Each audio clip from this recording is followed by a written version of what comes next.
Chapter 16. The young man drove the carriage swiftly through the night, and the young woman was holding tightly onto the young man's arm. Her head was resting on the young man's shoulder and her eyes were closed. Obviously she'd fallen asleep. The young man glanced at the young woman from time to time, and his eyes were filled with tender affection. "You really dote on your younger sister." Meanwhile, the mysterious woman's voice suddenly resounded in Zhou Xian's mind. Zhou Xian was slightly stunned when he heard her, and then he smiled. "I'm her older brother. If I don't dote on her, then who would?" She said, "You're a qualified older brother." Zhou Xian chuckled and said, "Senior, I heard that sword immortals can split mountains and rivers with a single swing of the sword. Is that true?" She replied, "It's true." Zhou Xian instantly felt a sense of longing when he heard this. A sword immortal. To soar through the world on a sword and see all the mountains and rivers. That was what Zhou Xian wanted as well. Meanwhile, the mysterious woman said, "So long as you work hard, then you'll have a chance to become a sword immortal as well." Zhou Xian grinned, "I will. Once I'm able to fly on a sword, then I'll take my younger sister to see the entire world." She said, "Look at how promising you are." Zhou Xian roared with laughter and sped up. 2 hours later, a wisp of dawn had appeared in the horizon. The sky was bright, but it was raining. Zhou Xian raised his head and noticed that the rain was growing heavier. It wasn't suitable for traveling any longer. Zhou Xian sped up, and it didn't take long for him to see an estate at the center of a mountain in the distance. From where he was standing, the estate was quite old and desolate. Zhou Xian frowned slightly when he saw the estate. Why is there an estate deep within a mountain? He didn't want to stop, but the rain was growing heavier and was accompanied by violent winds. It was truly unsuitable for traveling. Zhou Xian fell silent for a moment, and then he withdrew the map that Liu had given him. He found his current location on the map, and it wasn't marked as a dangerous area. Zhou Xian felt a little relieved. Then he stopped the carriage in front of the mansion. The door of the mansion was wide open. Zhou Xian sized up the mansion in front of him. Upon closer inspection, the mansion had clearly been abandoned for a long time. Weeds grew under the surrounding walls. Seeing that the rain had no intention of stopping, Zhou Xian carried Yi Ling into the abandoned mansion. The two of them came to a hall. There were 2 people in the hall. One was a gray-robed elder, and the other was a youth around 17 or 18 years old. The 2 of them were next to each other, so it was obvious that they were together. When the old man saw Zhou Xian and his sister, he only took a glance before withdrawing his gaze. As for the youth, he smiled and nodded his head as a greeting. Zhou Xian nodded slightly, then brought his sister to sit at the side. Zhou Xian started a fire and then he took out 2 turkeys and started roasting them. When he saw this, the eyes of the youth suddenly lit up and then he ran over to Zhou Xian. "I'm Jiang Muki. How should I address you, brother?" Zhou Xian glanced at the youth. "Zhou Xian." Jiang Muki chuckled. "It's fate that we met. What do you think?" Zhou Xian pointed at the turkey on the fire. "Do you want to eat it?" Jiang Muki was slightly stunned and then he nodded vigorously. Zhou Xian passed a turkey to the youth. "It's yours." Jiang Muki didn't refuse and he took it and slowly roasted it himself. Jiang Muki glanced at Zhou Xian and chuckled. "Brother, although you are only at the air transformation realm, your foundation is so solid that it is not much weaker than mine." When he heard this, Zhou Xian's hand paused slightly, but he quickly returned to normal. "You're unfathomable." This was the feeling that the youth in front of him gave him. Actually, he didn't know that the feeling he gave the youth was the same. The youth's eyebrows twitched. 2 moves. As if he thought of something, he said again, "Don't go overboard."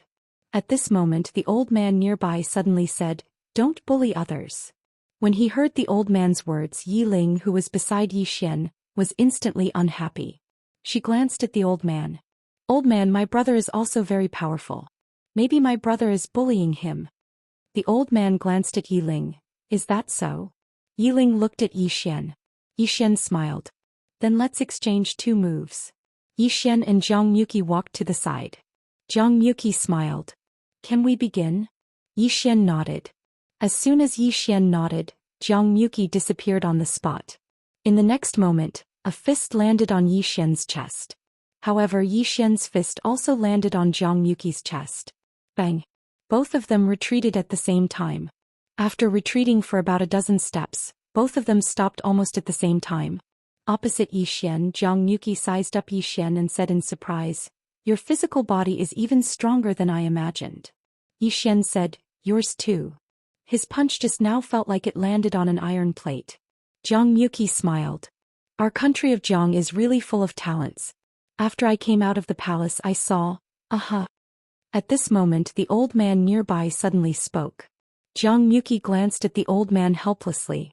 "Pavilion elder, what's the point of traveling if you have to worry about everything?" The old man shook his head. "The hearts of the people outside are complicated." Zhang Yuki smiled. "It doesn't matter. I can tell with one look that this brother is a straightforward person. He doesn't seem like a scheming person." As he spoke he looked at Yi Xian and cupped his fists. "Brother Yi, I am Zhang Yuki, the 10th prince of the Jiang country." "Prince?" Yi Xian was a little surprised. He didn't expect to meet a prince of the Jiang country at this place. Recollecting his thoughts, Yi Xian cupped his fists. "Yi Xian is just a nobody." Hearing this, Zhang Yuki laughed. "Brother Yi, with your strength, it's only a matter of time before you become famous." Yi Xian shook his head and didn't say anything. He didn't care about fame. Fame could often kill people. At this moment the rain gradually subsided. The old man stood up. "Your Highness, it's time to go." Zhang Yuki nodded slightly. He picked up the roast chicken that was already roasted to a golden yellow color and looked at Yi Xian. "Brother Yi, I have to go somewhere else. Goodbye." As he spoke up to this point he seemed to have thought of something. He took out a command token and passed it to Yi Xian. "Brother Yi, this is my command token. It should be of some use in the imperial city. Brother Yi, don't refuse it. Otherwise I won't dare to eat this roast chicken of yours." Yi Xian glanced at Zhang Yuki and accepted the jade token. When he saw Yi Xian accept the jade token, Zhang Yuki chuckled. "See you in the future." As soon as he finished speaking, the other old men turned around and disappeared at the entrance of the hall. Yi Xian looked at their backs and didn't speak for a long time. Outside the estate, the old man spoke in a low voice. "Your Highness intends to rope him in?" Zhang Yuki grinned. "He's a swordsman. But he was able to fight me equally without drawing his sword. If he did, then I'm afraid even I wouldn't be confident in my ability to defeat him." As he spoke he turned around and glanced at the abandoned estate. "As expected of someone that kingdom and thinks highly of. I didn't come all the way here in vain." The old man hesitated for a moment before he said, "Even though his foundation is solid and his combat strength isn't ordinary, he's all alone in the end. He doesn't have any clan or sect behind him, so his future is limited. Moreover, he doesn't have any clan or background, so his help to you is practically negligible. Perhaps it's exactly because of this that the eldest prince and the 9th princess didn't send anyone to Pine City." Zhang Yuki chuckled. "Big brother's mother is from the Yu clan, and it's the second most powerful clan in my Jiang kingdom. Even my imperial father has to fear it. On the other hand, my 9th sister is the commander-in-chief of the 3 armies and controls almost 50% of the troops in my Jiang kingdom. So they naturally wouldn't take a liking to these ordinary geniuses." The old man said, "Then why did you come all the way here, Your Highness?" Zhang Yuki spoke softly. "I don't have any advantage when compared to them. They can have their eyes set high, but I can't. Perhaps my befriending them today will allow me to obtain an extraordinary assistance in the future?" The old man shook his head. A swordsman was very rare indeed. However, if it was just a swordsman, then it would be meaningless unless it was a grandmaster in the sword Dao. But how difficult was it to become a grandmaster in the sword Dao? There was only a single grandmaster in the Jiang kingdom. Moreover, that grandmaster was already 90 years old. It had been almost 50 years since a grandmaster in the sword Dao had appeared in the Jiang kingdom. In the main hall. "Big brother, was that person really a prince?" Yiling asked curiously. Yi Xian nodded. "It should be." Yiling spoke softly. "He seems to have been waiting for Big brother on purpose." Yi Xian glanced at Yiling and smiled. Even among the aristocratic families, there are some who want to form cliques to strengthen their forces, not to mention the royal family. As he spoke he gently rubbed Yiling's little head. "Big brother only wants to cure your typhoid. Big brother has no interest in fighting for power." Yiling gently hugged Yi Xian. "Big brother, can I cultivate in the future?" Yi Xian smiled. "Of course you can. Of course it doesn't matter if you can't. Big brother will work hard to become stronger and protect you for the rest of your life. Yiling smiled sweetly and hugged Yi Xian tightly. Although I really want Big Brother to protect me, I want to protect Big Brother even more. Yi Xian was about to speak when a voice came from the side. What a deep sibling relationship. As the voice fell, an old man walked in. It was Qin clan's elder, Qin Yu. Seeing this person, Yi Xian clenched his right hand and glanced at Yiling. Go to the side. Yiling glanced at the old man and whispered, Big brother, be careful. Saying so, she obediently retreated to the side. Qin Yu sized up Yi Xian. Hand over those spirit stones and I'll leave you and your sister a whole corpse. Yi Xian clenched his fists and his face was ashen. He didn't speak. Qin Yu sneered. What? You want to fight? You're only at the Qi Change realm, but the old man is at the Levitation realm. I don't even need one move to kill you. Although he said so, he was secretly on guard. Having lived to this point, he was not stupid and would not underestimate his enemy. Yi Xian said in a low voice, If I hand over that thing, can you let us brother and sister live? Qin Yu's eyes narrowed slightly. Bargaining? As he spoke, he slowly clenched his right hand. In an instant, his clothes bulged up, and he seemed like a lion that was accumulating strength and waiting to pounce. Yi Xian fell silent for a moment, and then he withdrew a black pouch and tossed it at Qin Yu. Qin Yu was delighted when he saw the black pouch and he hurriedly caught it. However, Yi Xian suddenly appeared in front of him. Qin Yu's expression remained unchanged and he sneered, Old man, I knew you would play tricks. As he spoke, he flipped his right hand up and pressed it down. An explosion resounded. Bang! Yi Xian's punch had just been launched when his figure was blasted against the wall that was over 10 m away.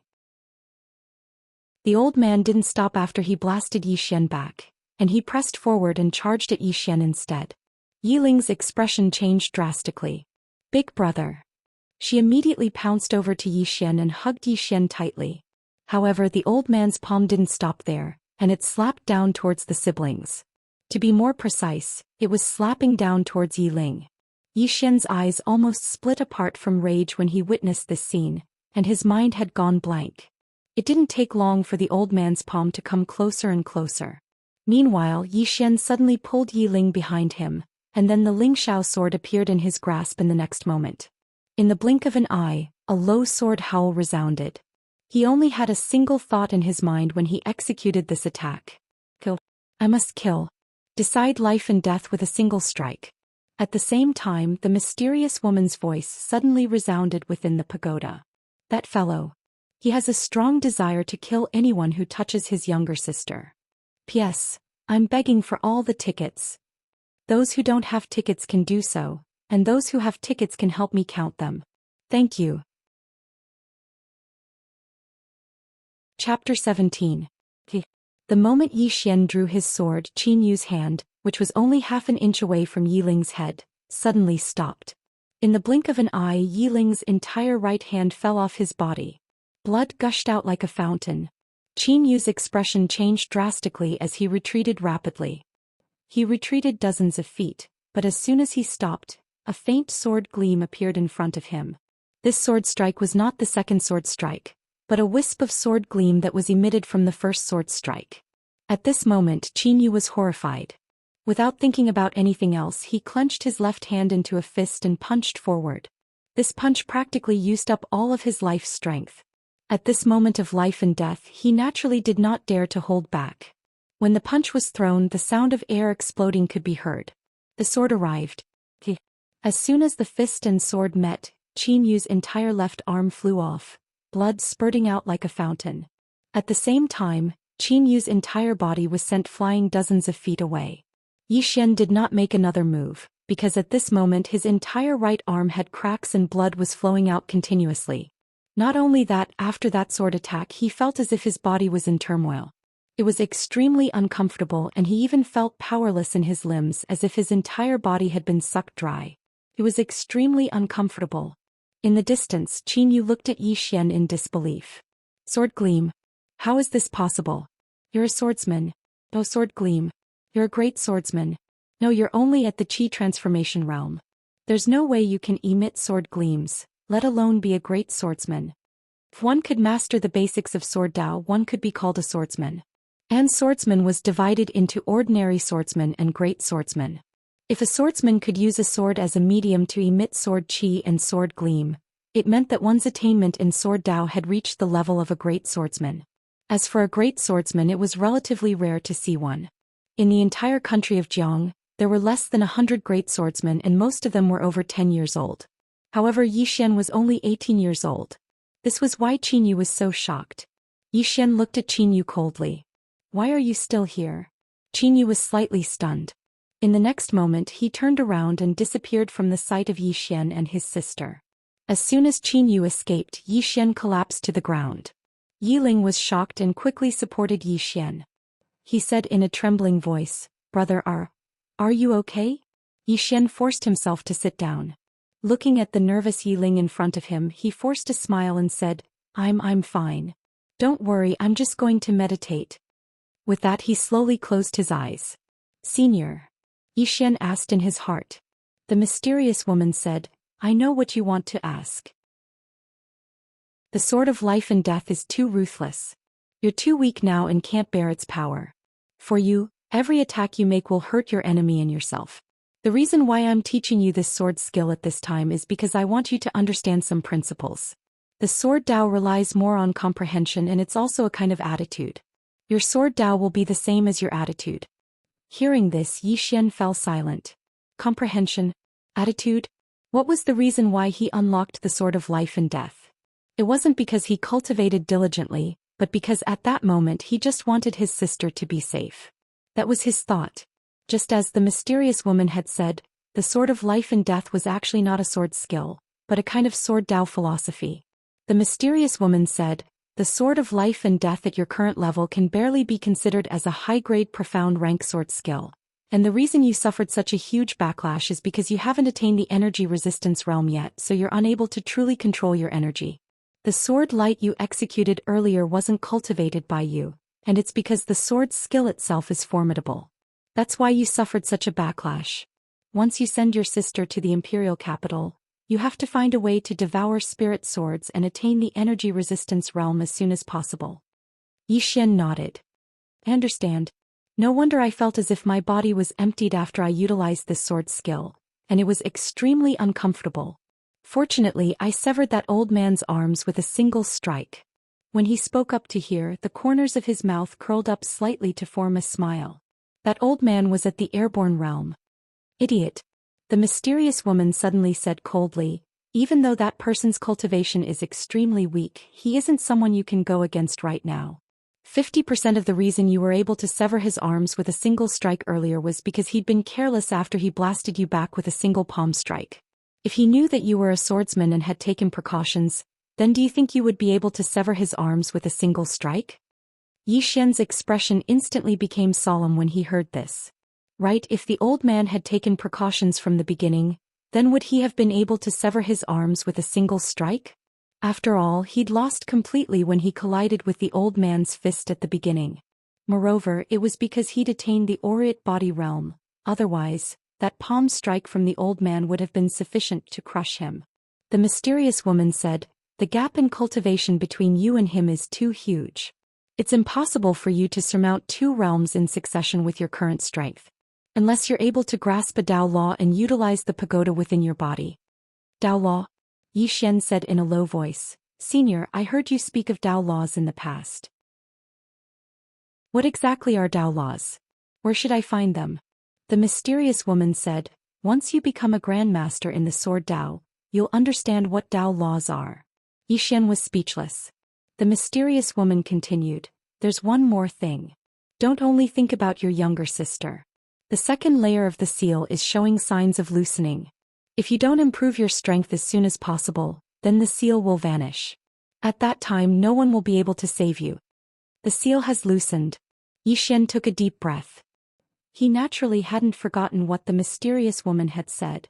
The first layer had imprisoned a sword master, and that sword master had perished before he'd arrived here.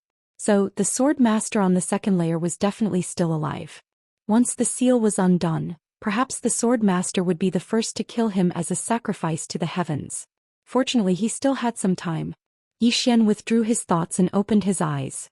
At this moment, even though his entire body felt weak and powerless, it was much better than before. However, he had to be extremely cautious when he used this strike to decide life and death in the future. If the sword master didn't die, then it might be his death instead. If that old man had continued to attack, he would most likely have died. There was still a gap between him and the levitation realm. However, if he fought with his life on the line, he still had the strength to fight. At this moment, Yiling suddenly said, "Brother, are you all right?" Yi Xian looked at Yiling. Seeing that Yiling's face was still pale, Yi Xian smiled. "Don't worry, I'll be fine after some rest." Hearing this, Yiling's expression relaxed slightly. As if she'd thought of something, her expression dimmed. "Brother, I'm useless at all." Yi Xian said seriously, "Don't think too much. Once you've recovered, I'll take you with me to cultivate. At that time, when you become a martial artist, you'll protect me, okay?" Yiling glanced at Yi Xian. "Can I really cultivate?" Yi Xian said with a smile, "Definitely." Yiling clenched her little hands and looked extremely determined. "Brother, I'll definitely become a super powerful martial artist in the future. I'll protect you too." Yi Xian rubbed Yiling's little head and said with a smile, "I'll wait for that day." Yi Xian didn't know that his casual words had made the little girl in front of him remember them for the rest of her life. After resting for an hour, Yi Xian and Yiling continued on their journey. Thousand Mountain City. Yi Xian sped up because he realized that Yiling had to wear thick clothes even during the day. Moreover, she had to take 2 body-nourishing pills every time to suppress the cold air on her body. At this speed, the body-nourishing pills would be gone in half a month. That was not the most important thing. The most important thing was that he was afraid that the body-nourishing pills would be useless for Yiling's illness. If that was the case, the situation would be very serious. He had to hurry to the imperial city. Not long after Yi Xian and his sister left, the Qin family's master Qin Ba and Qin Yu, whose arms had been chopped off by Yi Xian, appeared in the main hall of the abandoned mansion. Looking at the 2 severed arms on the ground, Qin Yu's expression was extremely ugly. Qin Ba's face was also gloomy. After a while, Qin Ba said in a deep voice, "Is he really a great swordsman?" Qin Yu nodded. "If he wasn't a great swordsman, how could he chop off my arms?" Qin Ba clenched his fists tightly. His face was as calm as water. No one knew what he was thinking. After a while, Qin Ba sighed softly. "We can't take revenge for this." Qin Yu's expression was gloomy and he didn't say anything. Indeed, a great swordsman, a young great swordsman at that. Just the thought of it was terrifying. How could the Qin family dare to continue taking revenge? At this time, Qin Ba said again, "However, we can't just let this matter go. Spread the news that Yi Xian has tens of high-grade spirit stones on him. I believe that many people will have thoughts about him when they hear this news." Hearing this, Qin Yu's expression relaxed slightly. "That's true. Although our Qin family can't continue taking revenge, we can let others do it." At this point, he seemed to have thought of something and looked at Qin Ba. "That person's name is Yi Xian? He's from the Yi family as well?" Qin Ba nodded. He was originally a prince of the Yi family. However, after the Yi family produced the one chosen by heaven Yilang, he was ostracized and suppressed by the family. In the end, he was forced to swear to leave the Yi family and no longer be a member of the Yi family. Qin Yu was stunned and then he said, "Could it be that there's something wrong with the higher-ups of the Yi family?" Qin Ba nodded. Right now, the Yi clan has practically become the laughingstock of the surrounding cities. You should know that Yi Xian was personally challenged by Nguasher, and it is said that Nguasher treated him differently. The heavenly phenomenon was also caused by Yi Xian and not by Yi Rong. However, the higher-ups of the Yi clan thought that it was Yi Rong who caused it, and celebrated without restraint. This group of Yi clan elders and patriarch are really pig brains, extremely stupid. Qin Yu nodded. "They really are. How's the Yi family doing now?" Qin Ba said indifferently, "They've been suppressed by the other clans to the point they can't even breathe. Right, even though we can't look for trouble with Brother Yi, we can use this as an excuse to gain some benefits from the Yi family. Come, let's go to Pine City and get even with the Yi family." As soon as he finished speaking, Qin Ba turned around and left. Qin Yu glanced at his severed arms, and he had a rather complicated expression on his face. This enmity is impossible to be avenged. Not only will I be unable to avenge myself, I'll be unable to avenge Qin Shang as well. Even though there was resentment in his heart, he was very clearly aware that it was time for this matter to come to an end. As a small aristocratic family, they had to understand one thing, and that was who they could offend and who they couldn't. If the Qin family still wanted to take revenge, then the outcome might be that the Qin family would fall into eternal damnation. After all, not only did Yi Xian possess monstrous strength, he was even thought highly of by Guosher. So the Qin family would be foolish to take revenge. A short moment later, Qin Yu turned around and left. Not long after that, the members of the Qin family rushed to the Yi family's residence. Chapter 18. Qingqing Yi family. The Yi family was no longer as glorious as before. To be exact, the Yi family was about to disappear from Qingqing. When the Yi family was in power, they had offended almost all the other families in Qingqing. Now the Li family, the Zhang family, and the city lord's palace were taking revenge on the Yi family. The territories and shops that the Yi family used to own had been devoured by the other families. Most importantly, the disciples of the Yi family did not dare to go out at all. If they went out, they would definitely be beaten to death. The Yi family was as pitiful as it could get. In the Yi family's water dungeon, the former grand elder of the Yi family was now locked up like a dead dog. After learning that Yi Lang had been killed, the grand elder's last hope was shattered.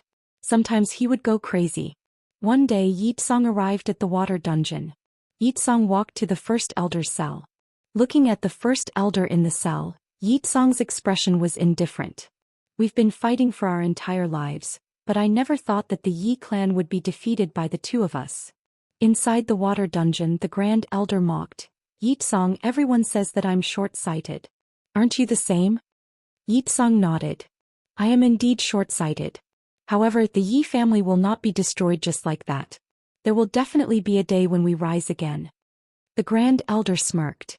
Are you still thinking that he will care about the Yi family in the future? If that's the case, stop daydreaming. You know this person's personality better than anyone. The Yi family has let him down. He will not care about the Yi family for the rest of his life. Yi Tsang was silent for a long time. Then he smirked. Don't forget one thing. Rumor has it that when a person's strength reaches a certain level, their bloodline will mutate. Once the bloodline mutates, everyone related to the person will mutate as well, and their strength will increase exponentially. Dream on. The grand elder smirked. What kind of powerhouse would have such an ability? Even the Jiang country doesn't have it. Do you think that Yi Xian can? Yi Tsang took 2 steps forward and smiled. Do you know why I went against the majority and made him the crown prince back then? The grand elder stared at Yi Tsang without saying anything. Yi Tsang smiled. Other than his personal strength, there was another reason. It was because of his mother. Yi Xian's mother. The great elder frowned slightly. He naturally had an impression of this person. She was a very ordinary woman who suddenly disappeared when Yi Xian was in his teens and had never appeared again. Yi Tsang slowly clenched his right hand. Back then, when Yi Xian's mother left with the black-robed man at the back door of the Yi residence, he was there as well. At that time, he clearly saw how terrifying the black-robed man behind Yi Xian's mother was. Levitation. What kind of expert could float in the air? Sky realm experts could only soar in the air for a period of time at most. But that person, both his feet were off the ground, floating in the air, and there was not the slightest fluctuation of profound energy around him. In the end, when the two of them disappeared, they broke through space. Break through space. He had only heard of such things in rumors. After that, he immediately appointed Yi Xian as the crown prince because he felt that the mysterious woman would come back one day and take Yi Xian and his sister away. At that time, the Yi clan would definitely reap great benefits. However, he did not expect that the woman had been gone for almost 10 years and had never returned.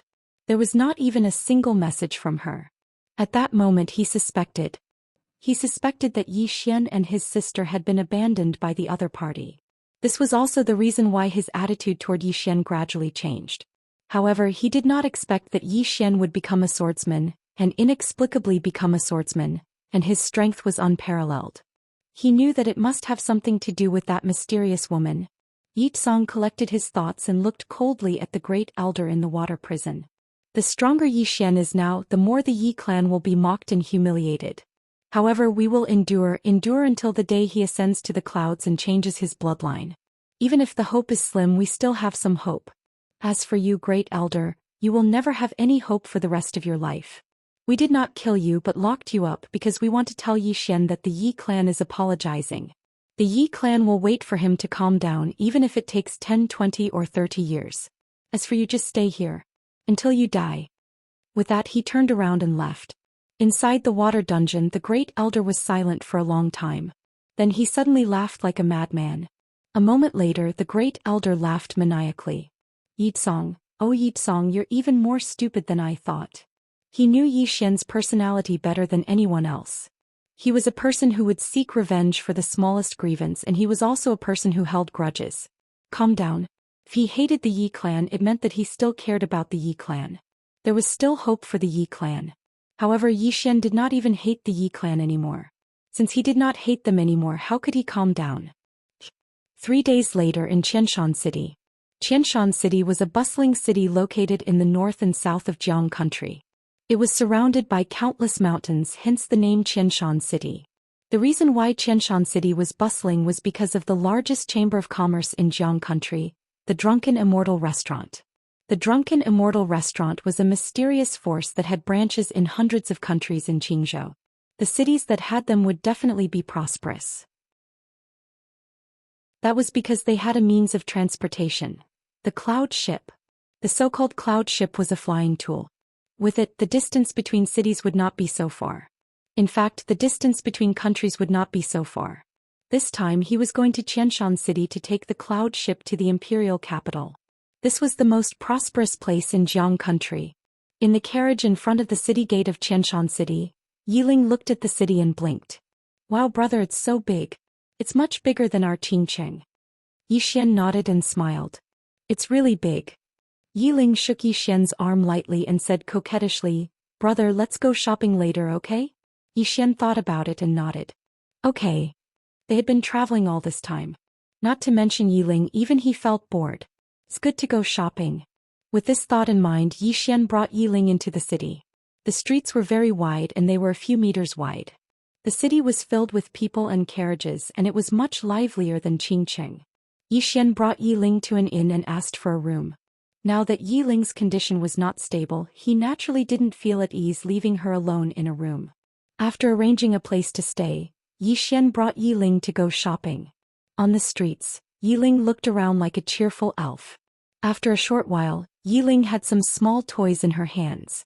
When he saw how happy Yiling was, the smile on Yi Xian's face grew wider.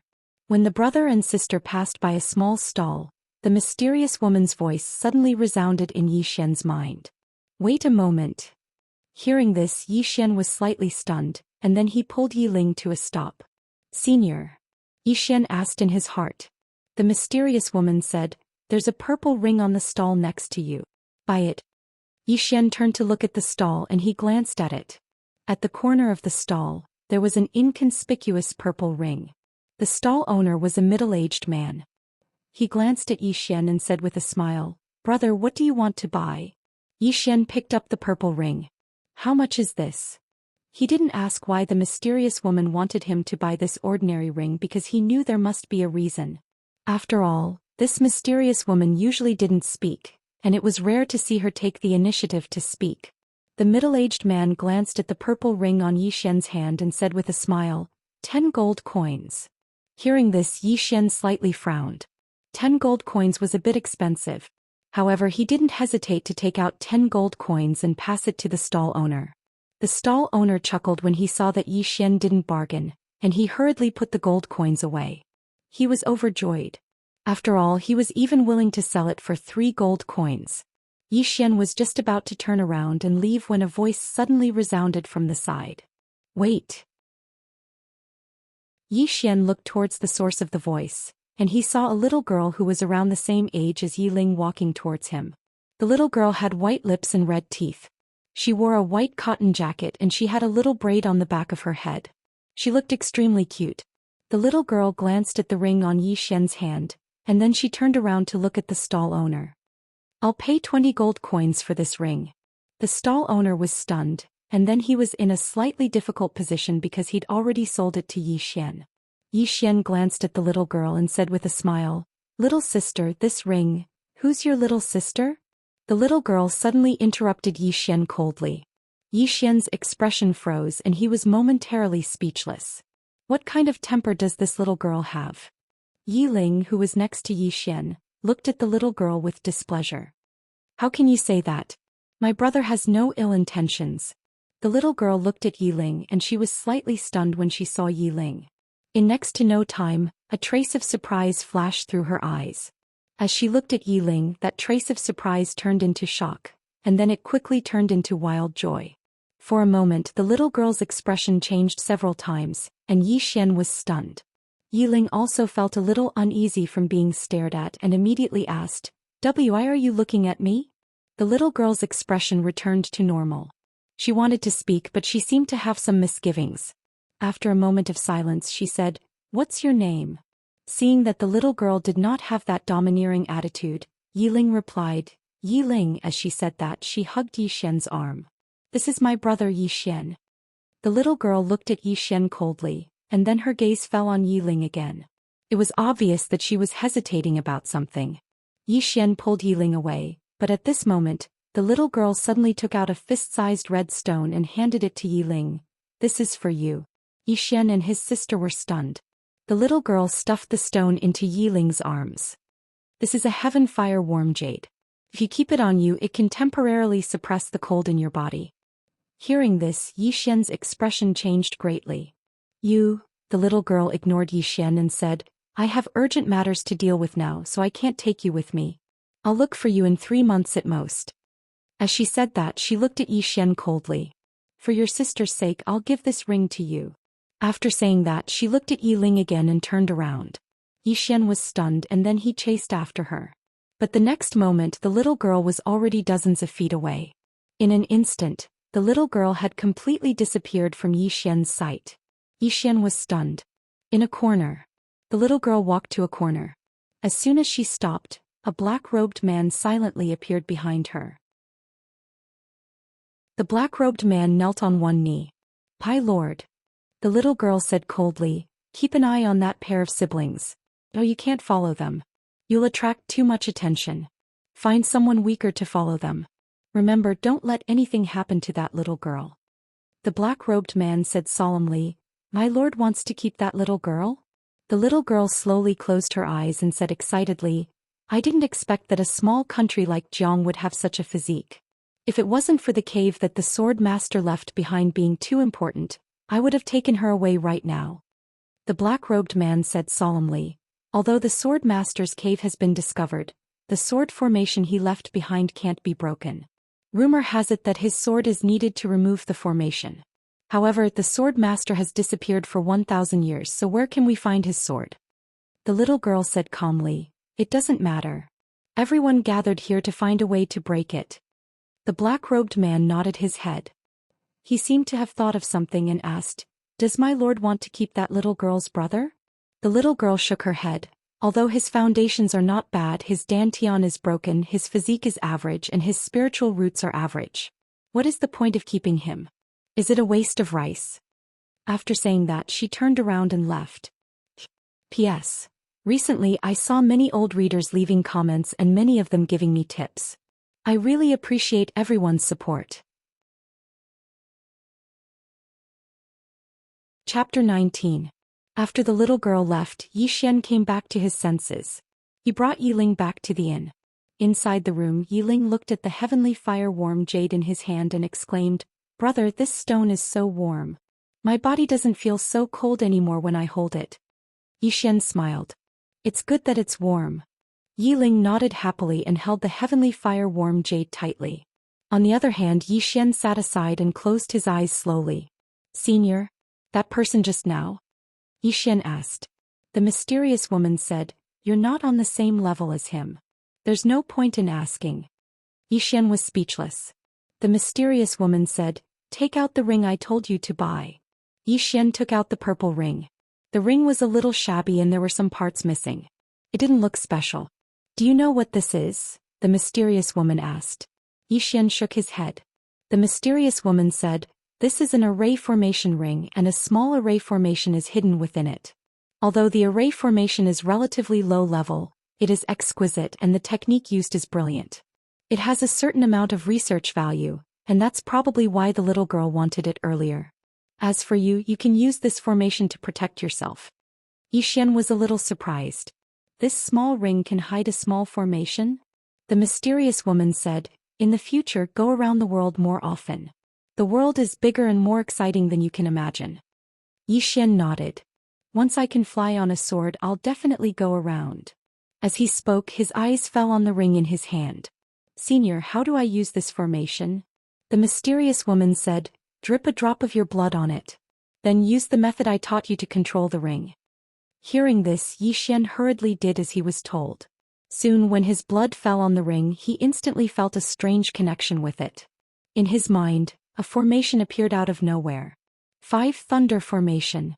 The array formation in the ring was called the 5 Thunder Array. Once the array formation was activated, it could strike the enemy with divine thunder. Divine thunder. Zhou Xian was somewhat shocked as he asked, Senior, can this formation really attract divine lightning? The mysterious woman said, of course not. Divine lightning is the might of the heavens and the earth, so how could it be drawn over by a small formation like this? The divine lightning it mentioned was created by the creator of this formation using some methods. Even though its might is far inferior to true divine lightning, it's extremely useful to you now. Once you touch this formation, even a Skyward Realm expert would find it difficult to resist. However, this realm must have been damaged, so it can only be activated 5 more times. Zhou Xian was instantly overjoyed when he heard this. If he executed life and death with a single sword strike with his current strength, then he would be able to go against a Levitation Realm expert. However, the price to pay was truly too great. This was the true meaning of harming the enemy while harming oneself 800. With this ring he would have a way to save his life. But soon Zhou Xian's expression turned bitter. Because he realized that activating the 5 Thunder Formation required spiritual stones. Moreover, they were high-grade spiritual stones. Every time it was activated, it would require at least 5 high-grade spiritual stones. He only had a total of 16 high-grade spiritual stones right now. In an instant he felt so poor. As if he had thought of something, Zhou Xian's eyes lit up. Senior, since you're so perceptive, why don't we go treasure hunting in the future? With your perceptive ability, we'll definitely be able to earn a lot. But what kind of dream are you having in broad daylight? The mysterious woman suddenly interrupted Zhou Xian's words. You want me to go treasure hunting with you? The hole in your brain isn't ordinary. Hearing this, Zhou Xian smiled embarrassedly and did not speak. However, the mysterious woman's voice turned cold. You can't rely on luck in everything you do. You've gotten a great bargain today. That's your luck and you deserve it.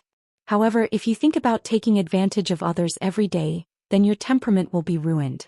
Don't think that I'm just trying to scare you. As a swordsman, temperament is the most important thing.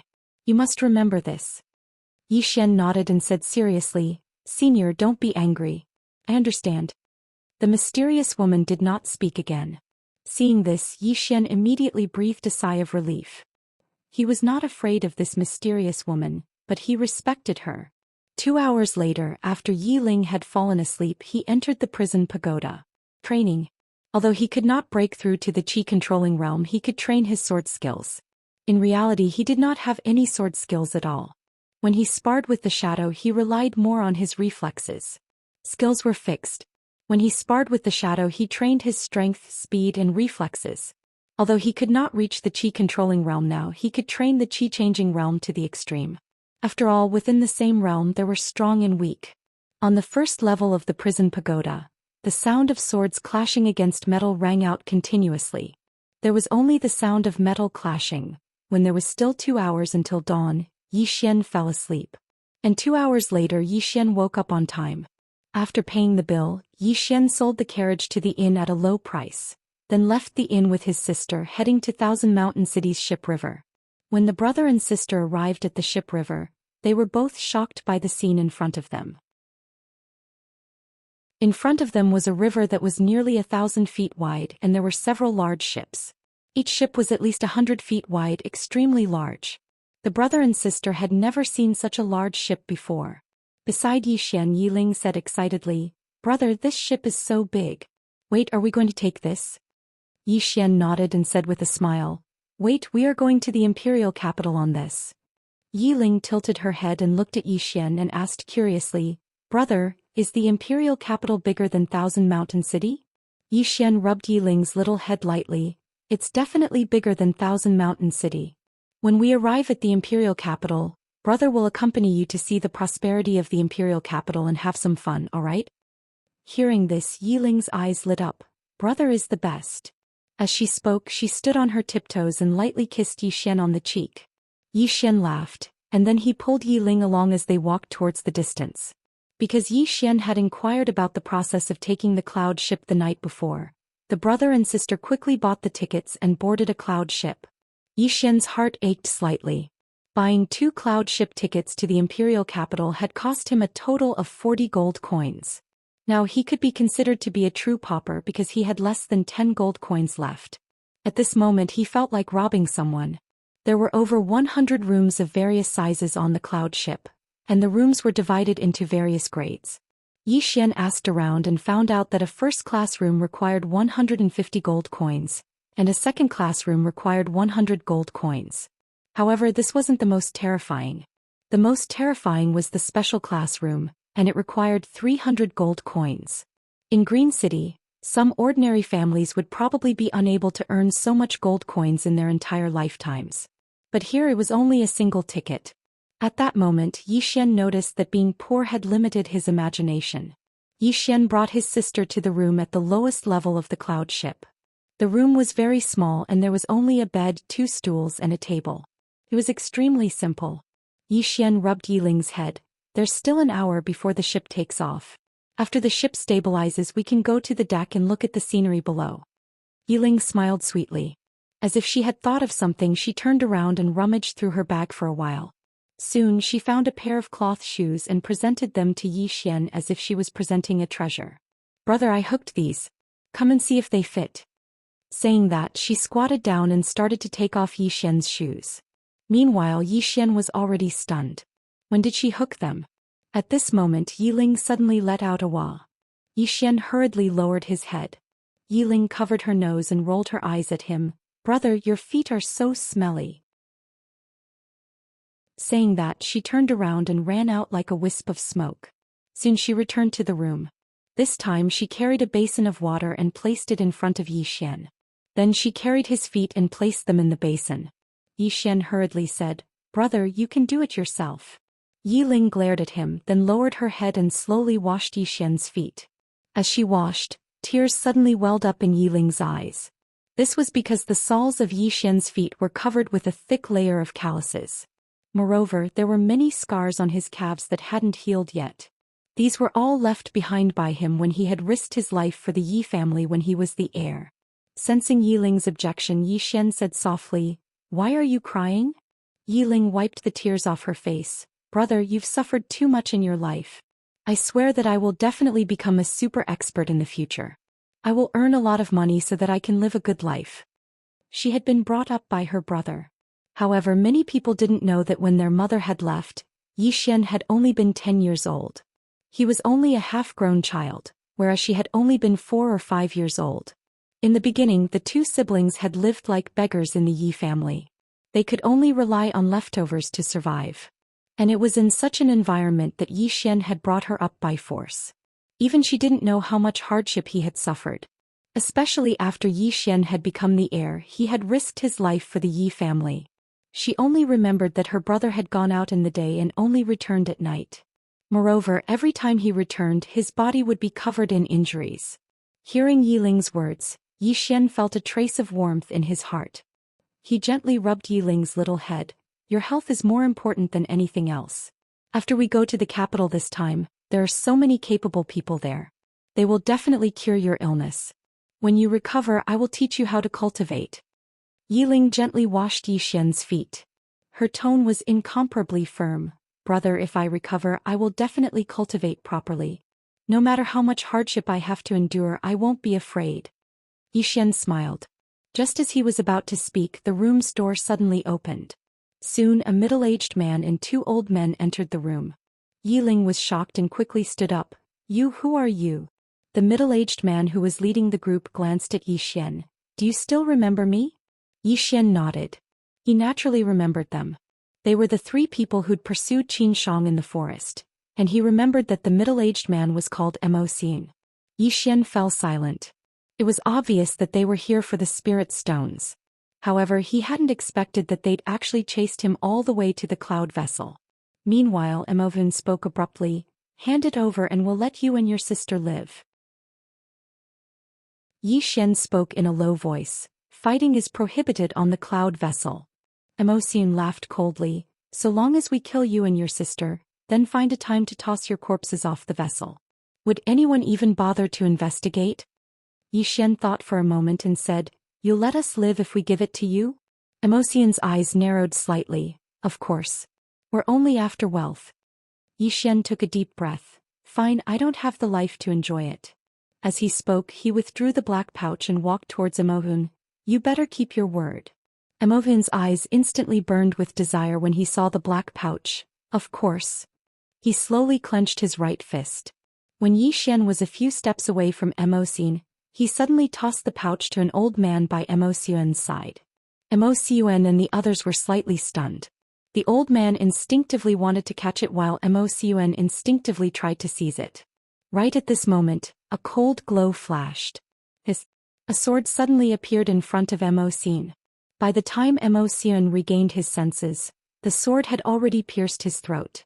In an instant, Emosian's head flew into the air. Blood sprayed. On the other side, 2 old men were horrified and they immediately turned around and fled. However, Yi Xian's sword was even swifter. They'd only just turned around when Yi Xian's sword pierced through one of their backs. He'd been killed instantly. However, the other old man had charged forward. Not only had he charged forward, he'd even shouted madly for help. At this moment, all the guests on the first floor were alarmed. Yi Xian's expression was slightly unsightly. He sheathed his sword because he knew that things were getting troublesome. Soon, a woman in a purple dress and a veil walked into Yi Xian's room with a group of guards. Yi Xian clenched his fists tightly, and his expression was slightly grim. He couldn't sense the veiled woman's strength, but he could sense the strength of those guards. 3 of them were at the airborne realm and 2 of them were at the peak of the chi-controlling realm. This lineup was simply too terrifying. It should be said that the drunken immortal in strength was terrifying. The veiled woman glanced at the corpses on the ground, and she frowned slightly before she looked at Yi Xian. "You killed them?" Yi Xian nodded and explained, "They wanted." The veiled woman flicked her sleeve and turned around. "Go down and explain to the others. Kill them on the spot and throw their corpses off the ship." At this moment, Yi Xian opened his right hand and a sword floated in his palm. The veiled woman who had already reached the door suddenly stopped. She turned around and looked at Yi Xian with a trace of surprise in her eyes. "Swordsman?" Yi Xian nodded. The veiled woman shook her head. "It's rare to become a swordsman at such a young age, but that's all. The rules of this ship are greater than the heavens. Even if you're a swordsman, you can't violate them. Kill them for me." After saying that, she turned around and was about to leave. At this moment, Yi Xian narrowed his eyes, and his right hand suddenly gripped the sword tightly. In an instant, the sword trembled slightly, and a faint sword light flickered on the body of the sword. Everyone present was stunned. The veiled woman also stopped once again. Yi Xian looked straight at the veiled woman. "I'm sorry, I'm the great swordsman." As he said this, his face didn't turn red and he wasn't out of breath. He was extremely calm. In fact, he was panicking inside. Chapter 20. A great swordsman? Of course, he wasn't a great swordsman. The main reason why his sword could emit sword light was that he had activated the one sword life and death art. And this sword light was a special characteristic of this sword skill. As for himself, he hadn't reached the level of a great swordsman, but of course he wasn't far from it. After the spiritual sword in Yi Xian's hand emitted a faint sword light, the room suddenly became quiet. The few experts who had walked in front of Yi Xian stopped, and their eyes were filled with shock and solemnity. In their eyes, although a swordsman was rare, an ordinary swordsman wasn't a rare thing, but a great swordsman was different. How many people were there in the whole country of Jiang? And the recorded number of great swordsmen didn't exceed 100. This wasn't a big deal. The most terrifying thing was how old was this young man in front of them? What kind of terrifying force could cultivate such a young great swordsman? At this time, the veiled woman suddenly looked at the two corpses on the ground. Throw these two corpses down to feed the dogs and catch the man who just escaped, beat him to death and throw him off the cloud boat. With that, she looked at Zhou Xian in front of her. Arrange a special classroom for this young master, don't neglect him. After saying that, she turned around and left. In the room, the guards bowed slightly to Zhou Xian and then turned around and left. One of the guards said respectfully, "Young master, please follow me." After a slight hesitation, Zhou Xian followed with Yi Ling. Under the guidance of the guard, the brother and sister arrived at the special classroom. After entering the special classroom, the brother and sister were completely stunned. Big. Very big. The entire special classroom was at least 10 times bigger than the room they had been staying in before. The interior was also incomparably luxurious. The surrounding layout was simply like a palace. Even the feet were paved with an unknown animal skin which was soft to step on. Behind Zhou Xian and his sister, the guard bowed slightly and then left. Wow! Yi Ling looked around in amazement. Brother, this room is so big and beautiful. Zhou Xian gently rubbed Yi Ling's little head and smiled without saying anything. Yi Ling seemed to have thought of something. She lifted her head and looked at Zhou Xian. Brother, is it because you're the great swordsman that they treat us like this? Zhou Xian nodded. Why? Yi Ling was puzzled. Zhou Xian smiled and said, because of reality. Yi Ling wanted to ask more, but at this moment there was a knock on the door. Zhou Xian turned around and said, please come in. The door opened and a woman walked in. It was the purple-robed veiled woman from before. The veiled woman sat to the side and gestured with her hand. Young master, please sit. Zhou Xian sat opposite of the veiled woman. Yi Ling obediently sat not far away and curiously stared at the veiled woman. The veiled woman poured a cup of tea for Zhou Xian. This is the tip of Immortal spirit bamboo. Young master, please have a taste.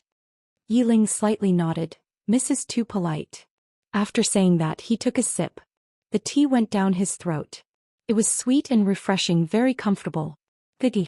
Zhou Xian put down the cup and looked at the veiled woman in front of him. This one is Zhou Xian from Qingcheng. The veiled woman looked at Zhou Xian. Han Xiangmeng. Zhou Xian smiled and didn't say anything. She only said her name. Obviously, she didn't want to reveal too much. Han Xiangmeng gently took a sip of tea and said, young master has reached great swordsman at such a young age. You must be from a famous sect. May I know where your master is? She asked about his background. Zhou Xian shook his head with a smile. Seeing this, Han Xiangmeng frowned. Young master, what do you mean? Zhou Xian looked at Han Xiangmeng in the eye. Miss Han, forgive me for being blunt. When you make friends with someone, do you look at their background? Han Xiangmeng's eyes narrowed. Obviously, she didn't expect Zhou Xian to say that. Zhou Xian said again, Miss Han, the most important thing when making friends with people is sincerity. You shouldn't play tricks or look at their family background. Of course, if this is how Miss Han wants to make friends, then forgive me for not keeping you company. After saying that, he stood up and looked at Yi Ling, who was not far away. Let's go. Yi Ling obediently ran to Zhou Xian's side. Zhou Xian left without a trace of hesitation. However, when the two of them reached the door, Han Xiangmeng suddenly said, young master, please wait. Zhou Xian stopped walking. Han Xiangmeng softly said, I was rude before, please don't blame me. Zhou Xian turned to look at Han Xiangmeng. Miss Han, I will remember your kindness for letting me off the hook for killing someone. I will definitely return this favor in the future. Saying this was actually treating them as strangers. Han Xiangmeng naturally understood the meaning behind Zhou Xian's words. However, she didn't explain further. Instead, she slightly nodded. It's getting late. Young master, please rest early.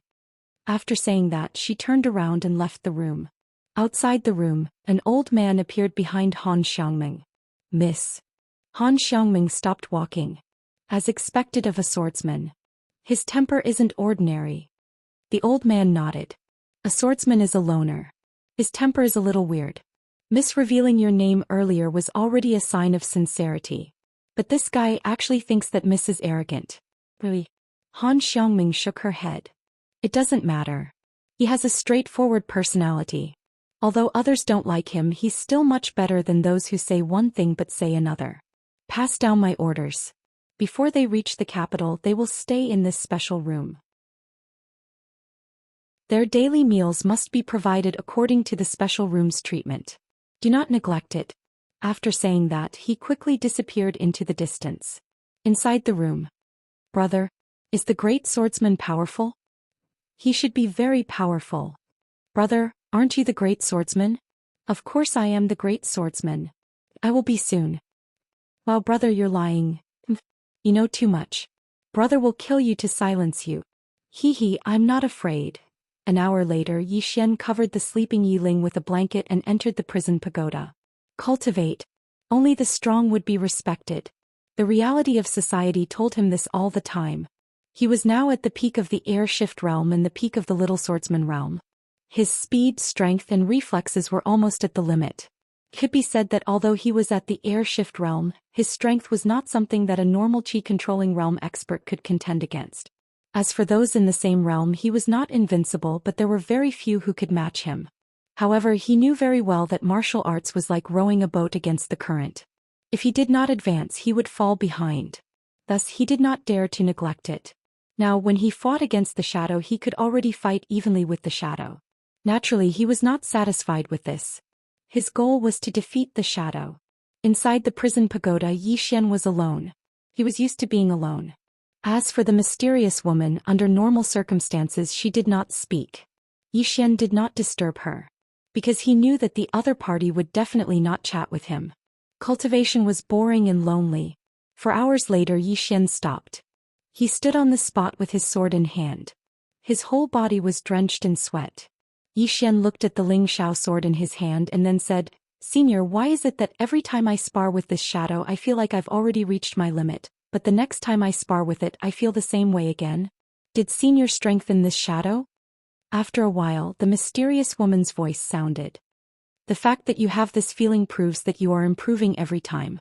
As for the limit, there is no limit. Although your foundation is not bad, it is only in places like Qing City and Jiang Country. If you were to be placed in the big sects, it would be average. Therefore, it is beneficial for you to stay at the air shift realm for a while. Of course, you cannot stay for too long. You still have to find a way to solve the problem of the spiritual sword." Zhou Xian nodded. Understood. What he needed to do now was to improve in all aspects before he reached the chi-controlling realm. Instead of cultivating, Zhou Xian took a bath and rested. Cultivation had to be done in moderation. Otherwise, he might die from cultivating. 3 hours later, Zhou Xian woke up. Yiling woke up as well. Soon, breakfast was sent over. There was a plethora of dishes and the two of them ate almost all of it. It couldn't be helped. They were used to living a poor life. It was rare for them to have a good meal, so they naturally couldn't waste it. After eating, Zhou Xian and Yiling walked out of the room and came to the deck of the cloud ship. At this moment, the cloud ship was in the air at least a few hundred meters above the ground. Countless people had gathered on the deck. The two of them walked to the front of the ship. This area was only accessible to people in special rooms, and it was the best location. Zhou Xian looked up. In the distance, mountains surrounded them and birds flew over from time to time. Wow! Beside Zhou Xian, Yiling said excitedly, "Brother, look, those mountains have become smaller." Zhou Xian rubbed Yiling's head lightly, and then he looked up into the distance. Looking at the green mountains and white clouds in the distance, Zhou Xian was a little entranced. In the past, when he was on the ground, the scenery he could see was limited. But now that he was in the air, what he saw was completely different from what he saw on the ground, and his thoughts were somewhat different as well. Qing City was small, but the world was huge. He was small, but the world was huge. When Yiling saw Zhou Xian's expression, she instantly calmed down. She knew that her brother was probably thinking about something, so she walked to the side of the ship and held the railing with both hands. She exclaimed, "It's really beautiful. What a country bumpkin." At this moment, an ear-piercing voice sounded in Yiling's ear.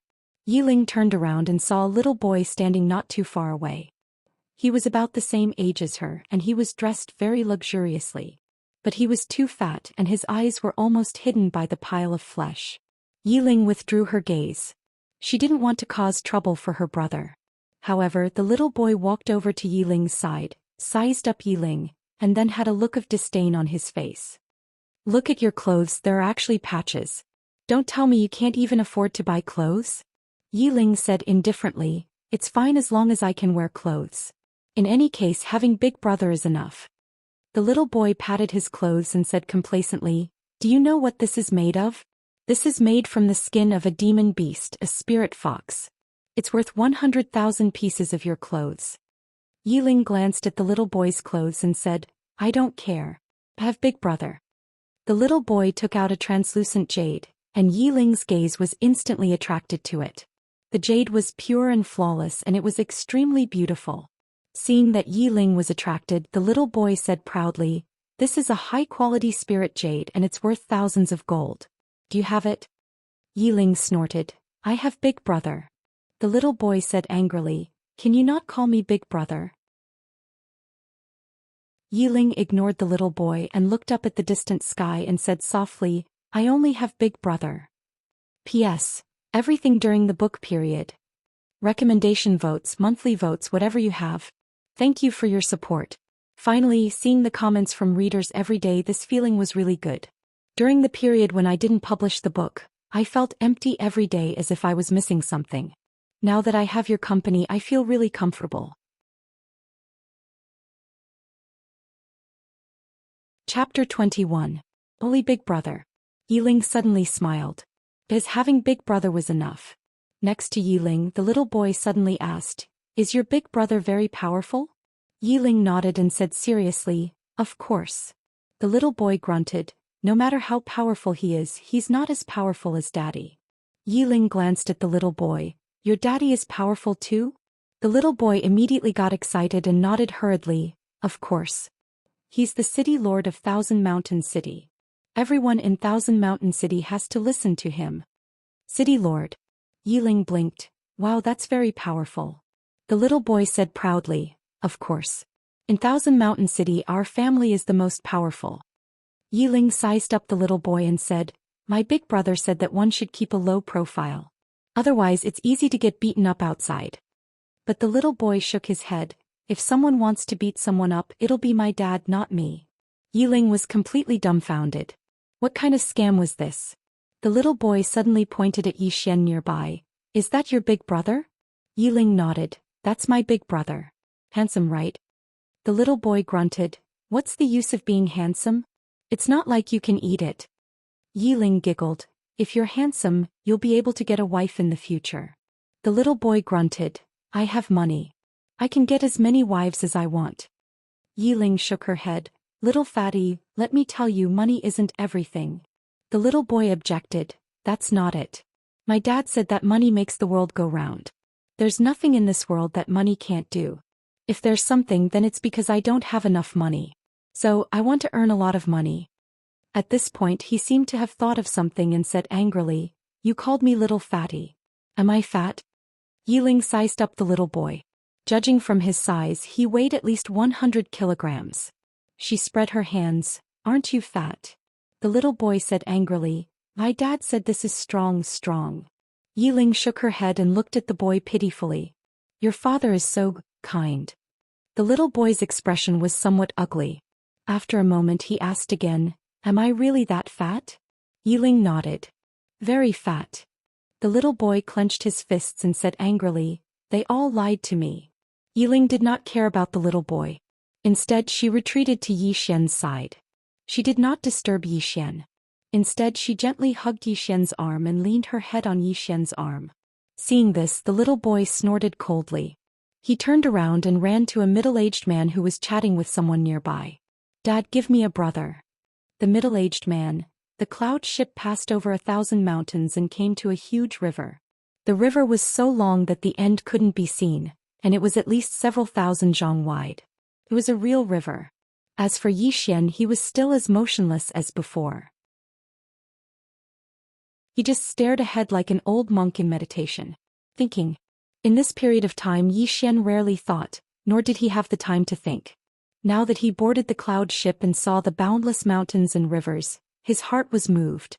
His mind was suddenly filled with many thoughts. He had never had so many thoughts before. In a private room, a plain-clothed old man looked coldly at Han Xiaoming in front of him. "I heard that you let an unknown youth stay in a special class private room?" Han Xiaoming nodded. "That's true. What, does Elder Gu want to interfere with such a small matter?"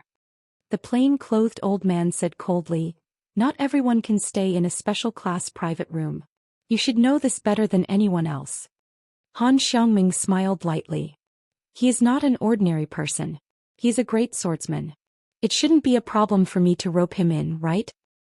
"Great swordsman?" The plain-clothed old man sneered. "Are you lying to a child? A 17 or 18-year-old youth is a great swordsman. Why don't you say he is an Lan and Xiuan kingdom scholar?" Han Xiangming frowned. "Elder Gu, are you purposely looking for trouble?" Elder Gu sneered. "How would I dare? Miss Han, although the higher-ups have sent you to take over Thousand Mountain City and the Imperial Capital's Merchant Association, according to the clan's order, this order can only take effect after you arrive in the Imperial Capital. Someone is coming." As soon as Elder Gu's voice fell, 2 guards walked in. Elder Gu said indifferently, "Those 2 siblings do not have the qualifications to stay in the special class private room. Throw their things out." The 2 guards bowed respectfully before retreating. Han Xiangming looked coldly at Elder Gu. It seems that Elder Gu has steeled his heart to show his loyalty to someone. Elder Gu sneered. "My apologies. I don't understand what Miss Han is saying. I am only doing what I should do. If third Miss feels that something is wrong, you can complain to the higher-ups." Han Xiangming nodded. "I will remember this." With that she turned and walked out of the private room. Inside the room Elder Gu sneered. "You want to rope people in but they won't let you." With that he walked out of the private room. He was about to step down from his position. At this time, if he didn't show his loyalty to the people behind him and put in some effort, he was afraid that he would be retiring when he returned. Before he couldn't find an opportunity. But now he finally found one. On the deck of the cloud ship, Elder Gu brought 2 guards behind Yi Xian. When Yi Ling sensed this, she let go of Yi Xian's arm and looked at Elder Gu and the others. "May I ask who you are?" Elder Gu glanced at Yi Xian behind Yi Ling and sneered. With his strength he could naturally see through Yi Xian's realm. Yi Xian was only at the Qi transformation realm. A great swordsman? This was ridiculous. Elder Gu turned to look at the guard beside him. The latter nodded slightly and threw Yi Xian and his sister's baggage in front of Yi Ling Yu. Yi Ling was completely dumbfounded. She didn't know what was going on. At this moment many people around them looked over. Elder Gu sneered. "Is this special class cabin something you can stay in?" Yi Ling hurriedly explained. "It was that big sister who asked us to stay there. Did you pay?" Elder Gu interrupted Yi Ling. "Do you have proof of the ticket?" Yi Ling was a little anxious. She hurriedly explained again. "It was that big sister who asked me and my brother to stay there." "You can ask that big sister." Elder Gu sneered. "No ticket, no proof, full of nonsense. I think you deliberately snuck into the special class cabin."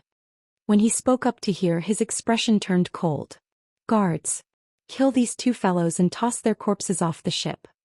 2 guards walked towards Yi Xian and Yi Ling. Yi Ling's face turned pale. She hurriedly stood behind Yi Xian and said aggrievedly, "It was you who asked us to stay there. How can you do this? You bully us." Elder Gu sneered.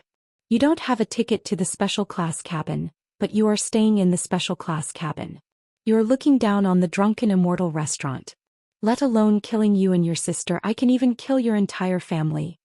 Taking advantage of their power to bully others. That was how everyone felt right now. However, no one dared to speak. This was the drunken Immortal restaurant. And those who dared to speak would not offend Elder Gu for the sake of 2 people they did not know. In next to no time, one of the guards grabbed Yi Ling and dragged her to the side. Ah! Yi Ling's right arm was directly dislocated. Yi Ling's face was instantly covered in cold sweat from the pain. However, she desperately crawled towards Yi Xian. The guard furrowed his brows and kicked Yi Ling's abdomen. Bang!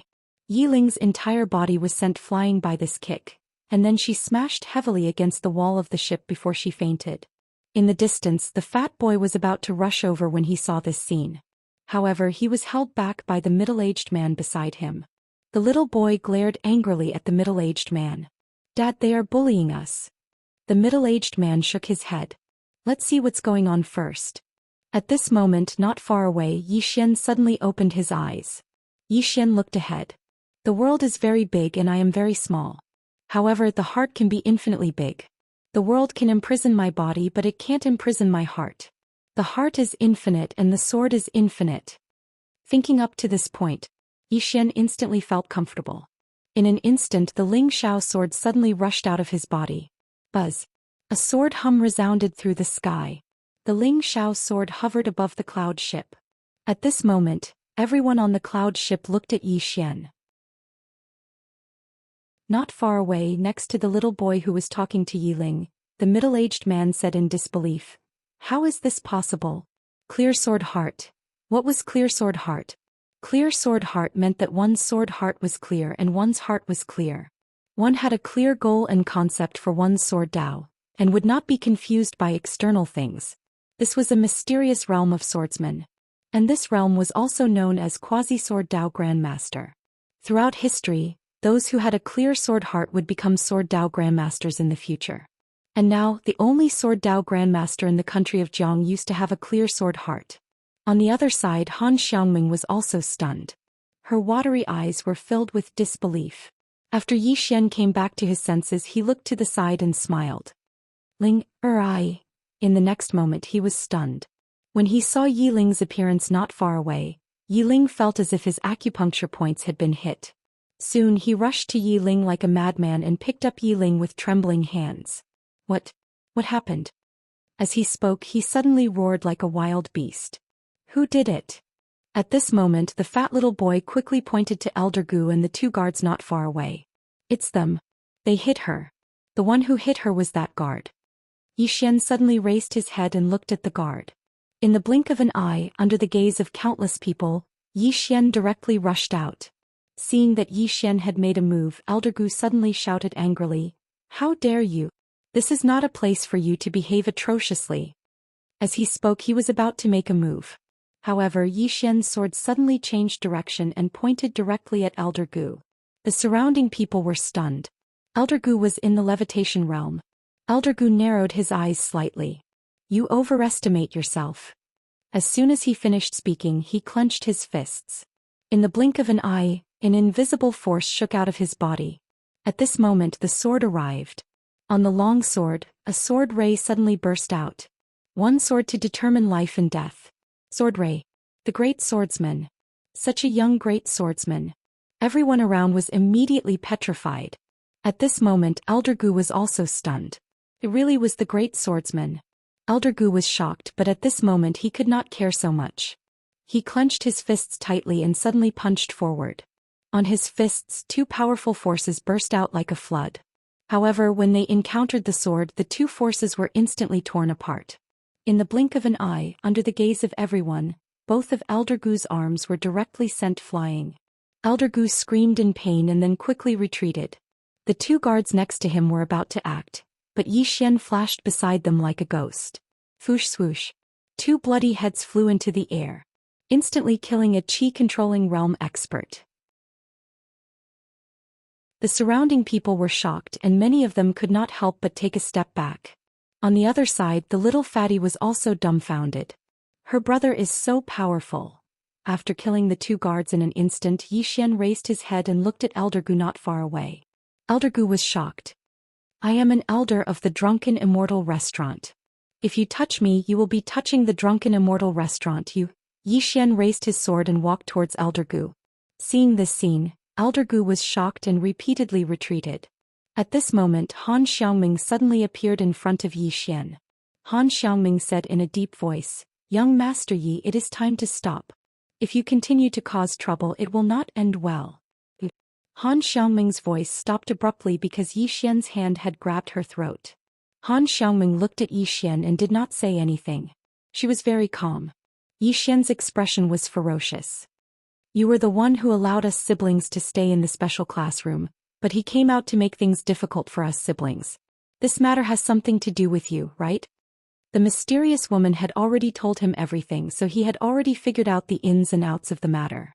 Han Xiangming looked straight at Yi Xian.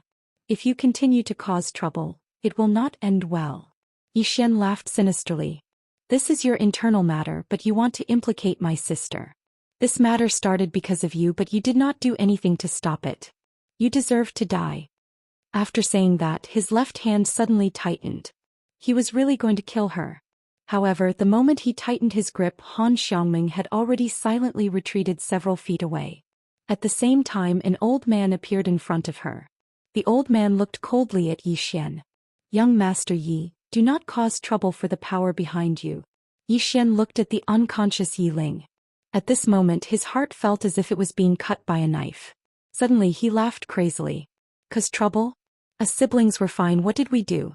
Why did my sister end up like this?" After saying that he opened his palm and the Ling Xiao sword appeared in his hand. In his palm the Ling Xiao sword trembled violently. Not only that, as if it had sensed Yi Xian's killing intent and anger, the Ling Xiao sword actually let out a series of sword cries. He was going to use one sword to decide life and death again. Seeing that Yi Xian was going to continue, the old man squinted his eyes. On the other side, Han Xiaoming's expression was also extremely ugly. This was a mutual destruction. At this moment she was extremely regretful. If she had known this would happen, she would have stopped it earlier. Such a young sword Dao grandmaster who had just achieved a clear sword heart. She was not afraid of the drunken immortal but to become enemies with a genius like this, needless to say, she would never be put in an important position in this lifetime. The most terrifying thing was that it might cause a conflict between two super forces. After all, the talent and battle strength that Yi Xian had displayed was too terrifying. This person definitely had a powerful force behind him. If that was the case, whether it was her, Elder Gu, or all the guards and stewards on the cloud ship, they would all be implicated. Just as Yi Xian was about to make his move, the mysterious woman's voice suddenly rang in Yi Xian's mind. "Have you thought of the consequences of this sword?" Yi Xian laughed crazily. "My sister has ended up like this, what consequences do I have to think about?"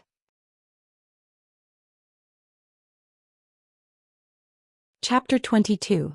Just as Yi Xian drew his sword, a voice suddenly sounded from the side, "Brother." Although the voice was as soft as a mosquito, Yi Xian's entire body trembled. Yi Xian stopped, turned around and ran to Yi Ling's side. Then he gently picked up Yi Ling. His hands were trembling. In this lifetime he could draw his sword for his sister and he could also sheath his sword for her. Seeing that Yi Xian did not make a move, Han Xiaoming and the old man heaved a sigh of relief. Once Yi Xian made a move there would really be no turning back. Fortunately the little girl was still alive. Otherwise the worst outcome would be that Yi Xian would die, but all of them would be severely punished. The force behind Yi Xian might even take revenge on them until they were killed. No matter what the outcome was, it was not what they wanted. At the side, Elder Gu was about to slip away, but he was slapped to the ground by the old man beside Han Xiaoming. Han Xiaoming looked coldly at Elder Gu. "Wait for your judgment." Hearing this, Elder Gu's face instantly turned ashen.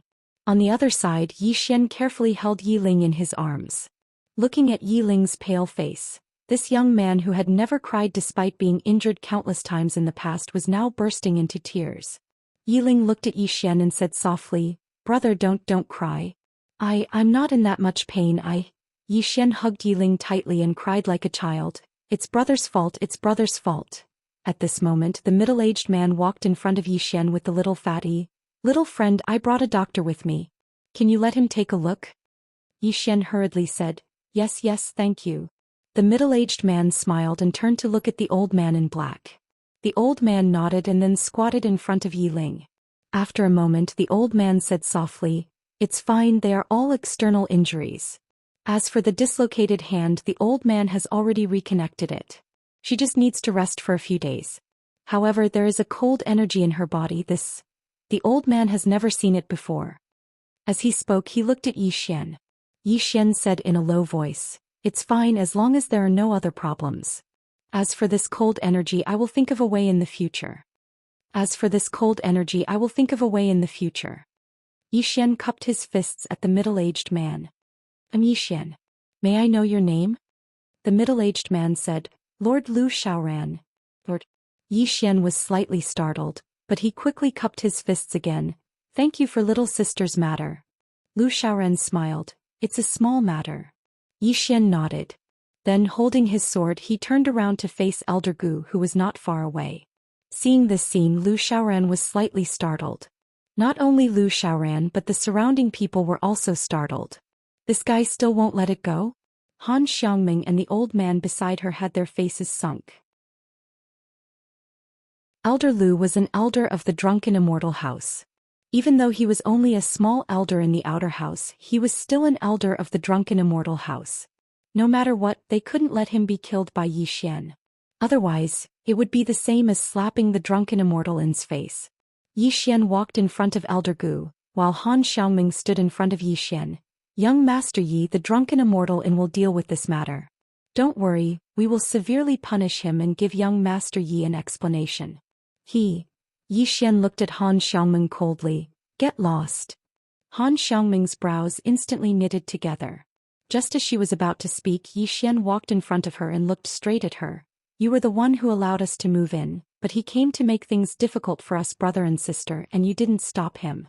Let me guess, you probably want to see my true strength and background, and at the same time, you want me to become enemies with this person so that both of us will be injured, and then you will be the fisherman who benefits, right? Han Xiangming slowly clenched her fists. Her heart was filled with shock. Because what Zhou Xian said was exactly what she was thinking. Elder Gu roared with laughter. Isn't that exactly what she meant? But she greatly underestimated your feelings for that little girl, and she greatly underestimated your strength. Otherwise, she would have risked her life to protect that little girl and then befriend you and do you a favor. Unfortunately, she miscalculated. But right at this moment, Zhou Xian's sword suddenly pierced through the center of Elder Gu's brows. His blood splattered. The expressions of everyone in the surroundings changed drastically when they witnessed this scene. This was a public provocation against the drunken immortal inn. Han Xiangming's face turned slightly pale at this moment. This wasn't the end, it had just begun. Zhou Xian sheathed his sword, and then he turned around and walked over to Yi Ling. I want everyone who bullies you in this world to never see the next sunrise. Yi Ling's tears immediately flowed out. Just at this moment, the cloud ship suddenly came to a stop. On the other side of the cloud ship, a red-crowned crane flew over. The red-crowned crane was extremely huge, with a wingspan of at least 10 zhang. On the back of the red-crowned crane stood a scholarly middle-aged man. The middle-aged man held a white jade fan in his hand. It didn't take long for the crane to descend onto the cloud vessel, and then a powerful gust of wind instantly blasted countless people back.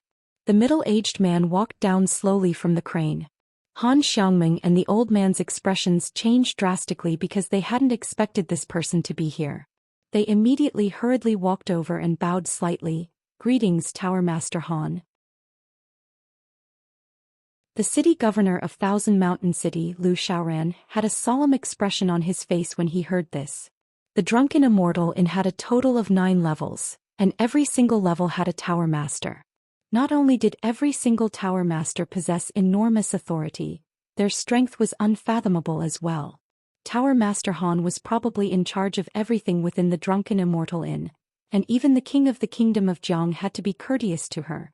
Tower Master Han nodded slightly, and then he glanced at Elder Gu's corpse and said, "He's dead." Han Xiangming and the old man didn't dare answer him, and they just lowered their heads slightly. Tower Master Han turned around to gaze at Zhou Xian, and then he sized up Zhou Xian while a trace of surprise could be seen in his eyes. Such a solid foundation is quite rare. Not only that, he's also a swordsman and has a clear sword heart. How rare. I never expected the kingdom of Jiang to be filled with so many geniuses. As he spoke, he glanced at the surroundings. Everyone, this is a private matter of my drunken immortal inn. Go rest. How could they dare to stay here? They hurriedly turned around and returned to their rooms. On the other hand, the city governor of Thousand Mountain City, Lu Xiaoran, glanced at Zhou Xian, and then he brought the unwilling little fatty back to his room as well. Only a few people remained on the deck of the cloud vessel. Tower Master Han's gaze descended onto Zhou Xian once more. It's impossible for a person like you to appear in an ordinary place. Tell me, which power do you belong to? I'm really curious about exactly what made you dare to kill a member of my drunken immortal inn. Zhou Xian shook his head and smiled. What? Would I be able to live if the power behind me was great? Tower Master Han shook his head. No. You killed an elder of my drunken immortal inn in such an open and above-board manner, and that's an act of contempt towards my drunken immortal inn. So no matter who you are or who's behind you, you must die today. Even though it's a pity, it can't be helped. My drunken immortal inn can't lose face amongst the kingdoms of Pine Prefecture. As he spoke, he seemed to have thought of something and added, I'm asking about the power behind you because I want to decide if I should pursue the matter, not because I'm afraid of the power behind you. There's no power in the kingdom of Jiang that my drunken immortal in can't afford to offend. Yi Xian fell silent. Power? How could he have any power? He didn't even have any backing. However, he still didn't regret killing those fellows.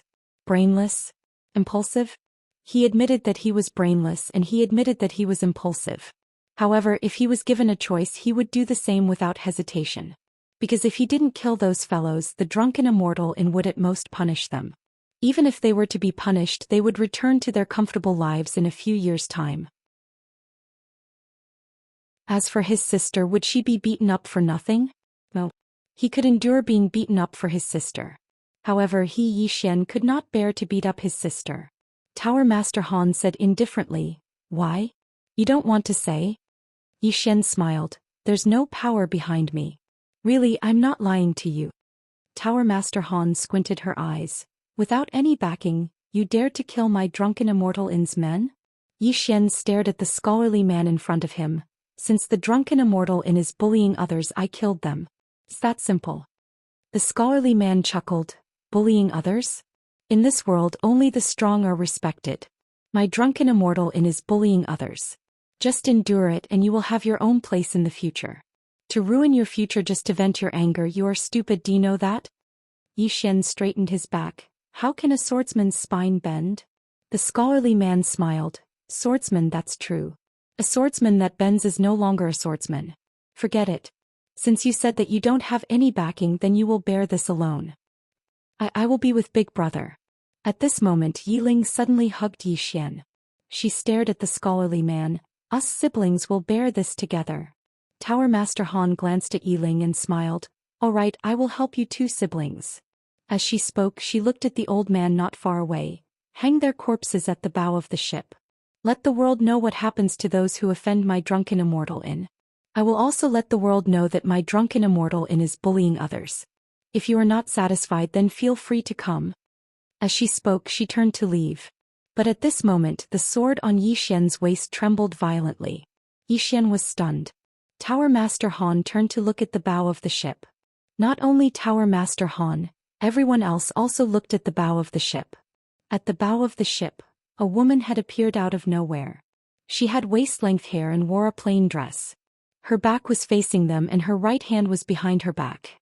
Between her fingertips, there was a black and a white object spinning. She stood at the bow of the ship and looked down at the ship, allowing the wind to lift her hair and dress. Everyone was stunned. Who was this person? On the other hand, Tower Lord Han's expression sank because he didn't notice when the woman appeared there. Just as Tower Master Han was about to speak, the woman suddenly spoke. "Let me teach you what it means to bully others. I will let your drunken immortal in fight the best. If you use two swords, it will be my loss."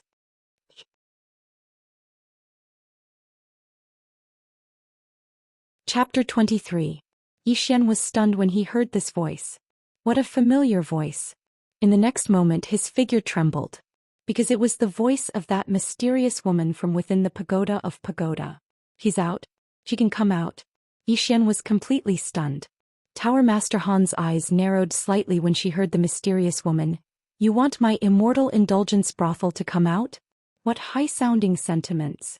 Not to mention you, even the largest empire in Pine Prefecture, the Dark Han Empire, wouldn't dare to speak so rashly.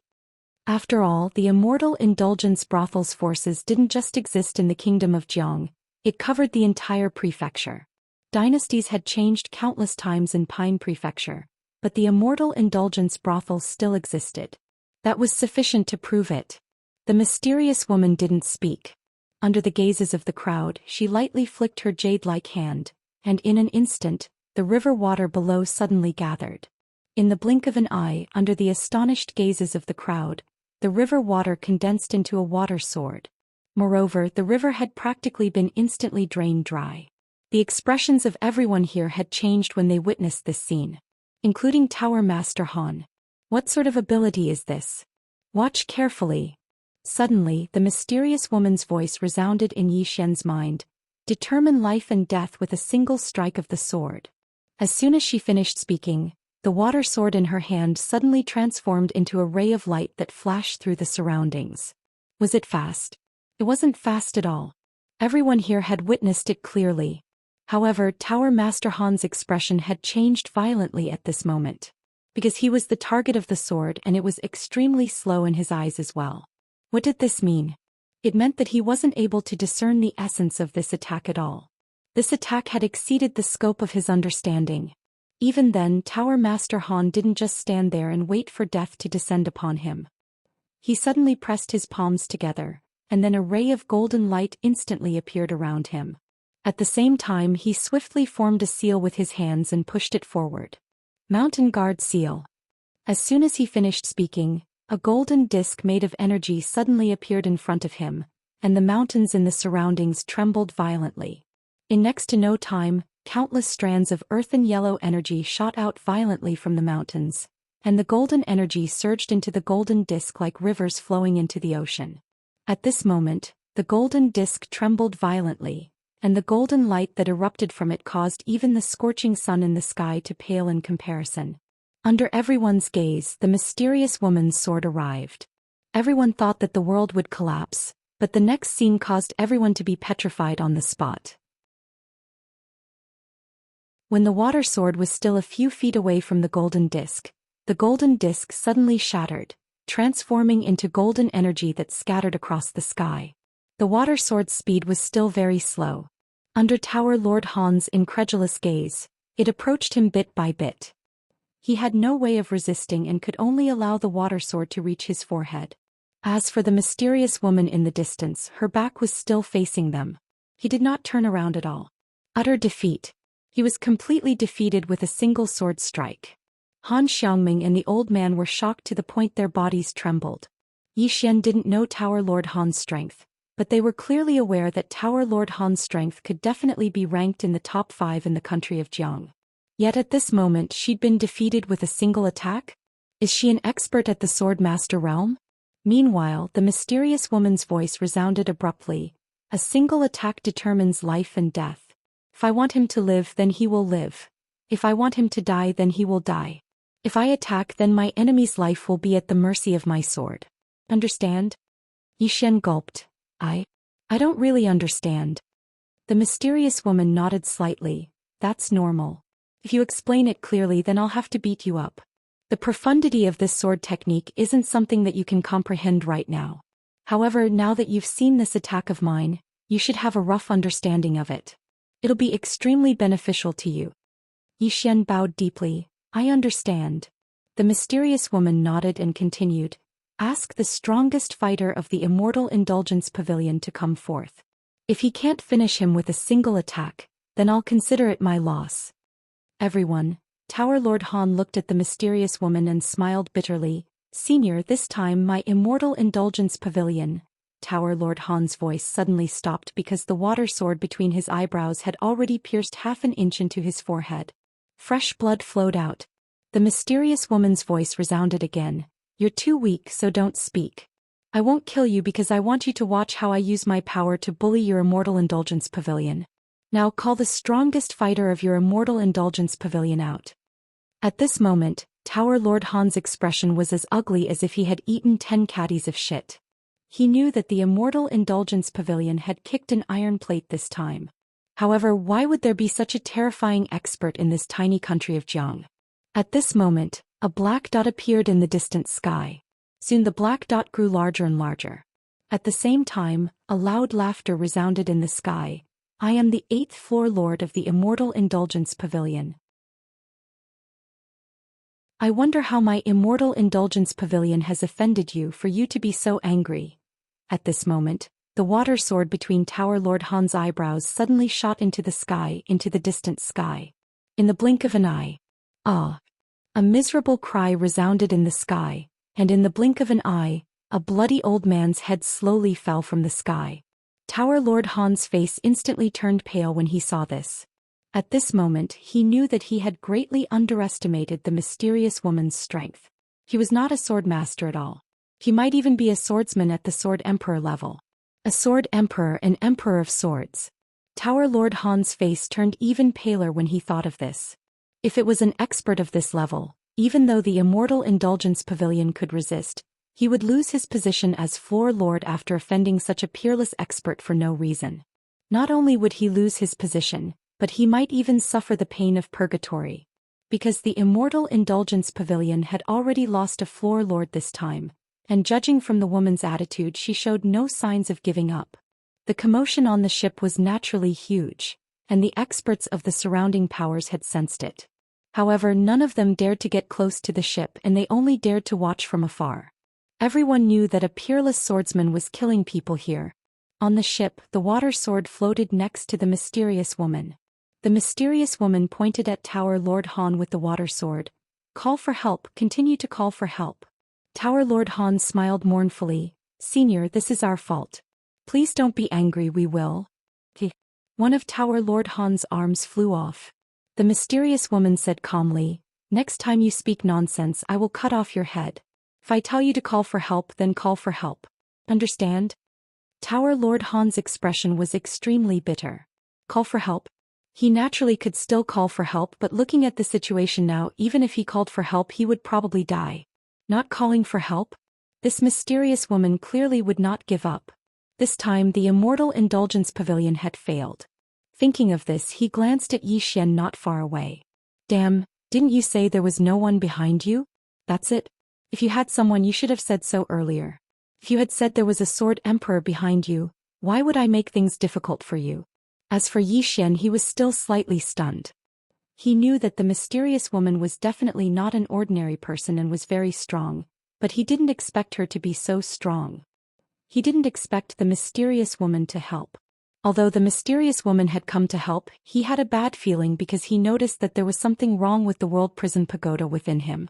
It was as if all the imprisoned existences were about to come out. When he thought of this, he broke out in cold sweat. Right at this moment, a gray-robed old man mysteriously appeared on the ship. Someone else has come. Zhou Xian hurriedly looked at the gray-robed old man. The gray-robed old man looked very old with white hair and a sage-like aura. The gray-robed old man ignored everyone in the surroundings. His gaze descended upon the mysterious woman, and then he bowed slightly. I am the third Tower Lord of the Immortal Indulgence Pavilion. Greetings, Senior Sword Immortal. Sword Immortal. Hearing this, Tower Lord Han's eyes instantly opened wide. Her eyes were filled with disbelief. Sword Immortal? How many Sword Immortals were there in the world? Or rather, how many Sword Immortals were there in the entire firmament world? In any case, one had never appeared in the entire prefecture. The mysterious woman said, You're not bad. You've cultivated to such a level so you're qualified to receive a strike of my sword. As she spoke, the sword by her side trembled slightly. Meanwhile, the old man hurriedly said, Senior, please calm down. Your strength has exceeded the scope of the prefecture, so I naturally wouldn't dare to receive a strike from you. Moreover, with your strength and identity, I presume you wouldn't make things difficult for us juniors. Obviously, the meaning behind his words was that I can't defeat you, so don't bully me. Make things difficult for me? The mysterious woman chuckled. Your Immortal Indulgence Pavilion wanted to hang my... Yes, that little fellow's corpse on the bow of this ship. You even said that there's no power in the prefecture that your Immortal Indulgence Pavilion can't offend. Your Immortal Indulgence Pavilion wants to use its strength to bully others. Your Immortal Indulgence Pavilion sure is arrogant.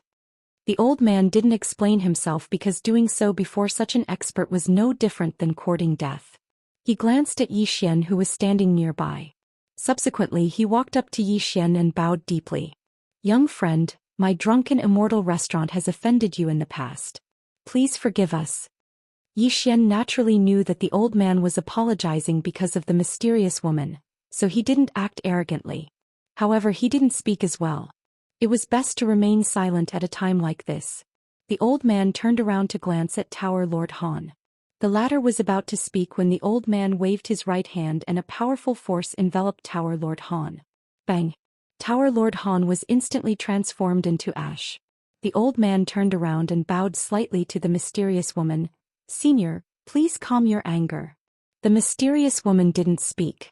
She just waved her hand lightly, and then the water sword suddenly flew off the ship and fell into the dried river. The water sword fell to the ground. Bang! In an instant, the river from before had appeared once more. Moreover, all the living beings within the river were still there. The old man's pupils constricted when he witnessed this scene. and he was beyond shocked. On the other hand, the mysterious woman gradually became ethereal, and it didn't take long for her to vanish from their fields of vision. At the instant she vanished completely, her voice resounded once more.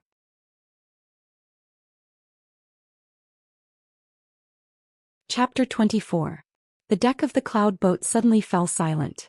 The gray-robed old man remained silent. His expression was calm, and it was impossible to tell if he was happy or angry. He was obviously angry. The drunken immortal had never been treated this way. Although he was angry, he did not dare to show it. A sword immortal.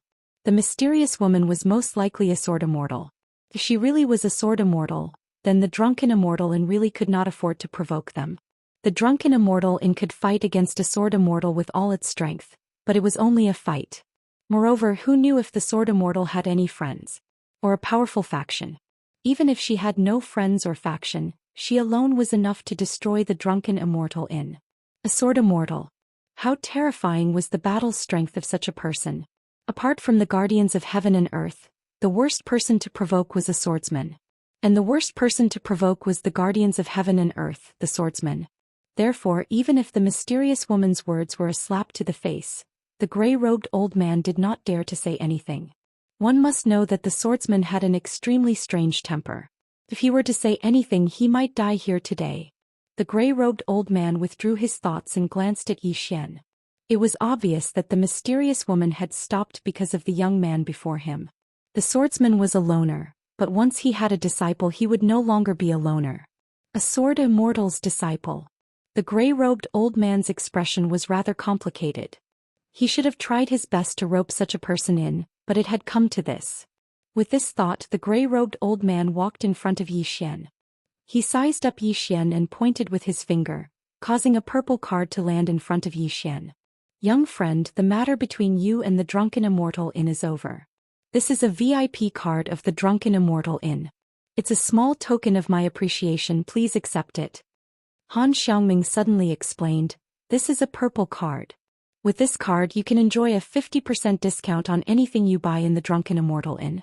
Apart from that, if you sell anything in the Drunken Immortal Inn, the Drunken Immortal Inn will not charge any commission. Not only that, this card also has many other benefits. Young master, you will find out in the future.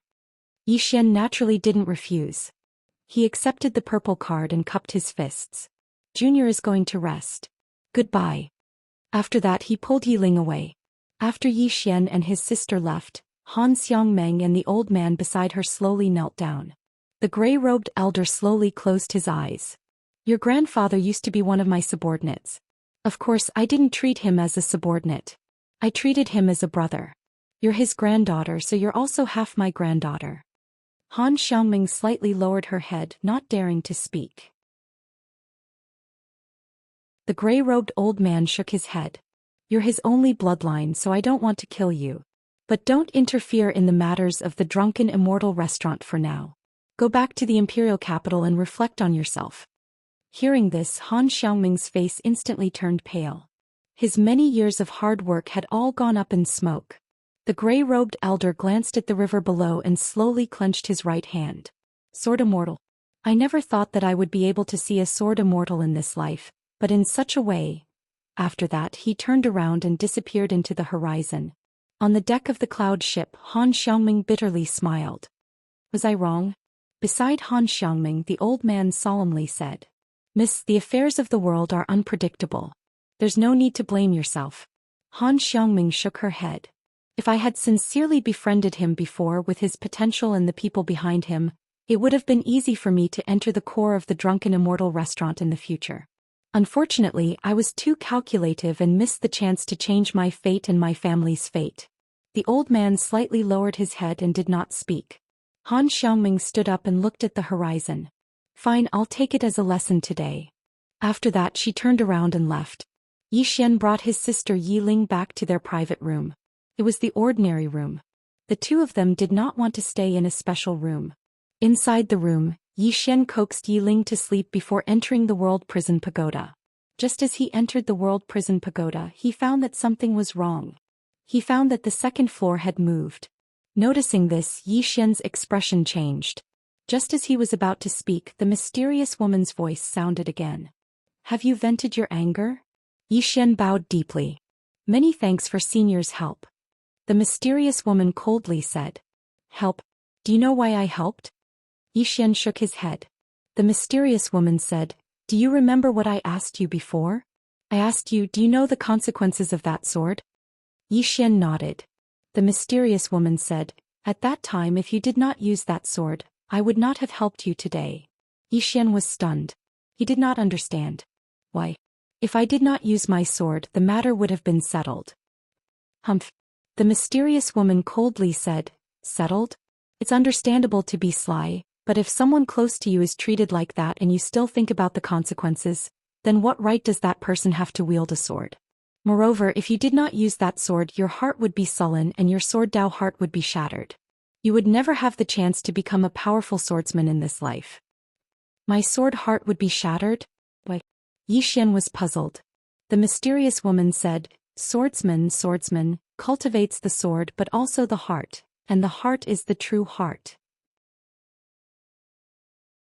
At that moment you wanted to seek justice for your sister. You wanted to kill someone, but if you were worried about the consequences and went against your conscience, doing things in a roundabout way to settle this matter, you would also be going against your conscience. Of course you might not feel that doing so would have any impact, but the truth is that your sword would be bound by yourself, and the sword heart that you had just achieved would also dissipate in an instant. Yi Xian smiled bitterly. Senior, if swordsmen are all so stubborn, I'm afraid they won't live long. The mysterious woman said softly, this is the reason why there are so few swordsmen in this world, especially true sword immortals. There are even fewer of them. This is also what I've told you before, the path of the sword Dao is harder than you think. Yi Xian took a deep breath, now he could feel a little bit. At this time the mysterious woman said again, I can't do it, but do you know the consequences? Consequences? Yi Xian was stunned, subconsciously asked, what consequences?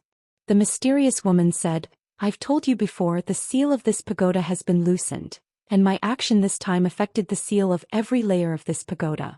To put it simply, those seals will be unlocked ahead of time, and to put it more simply, the seal of the second layer will be unlocked ahead of time.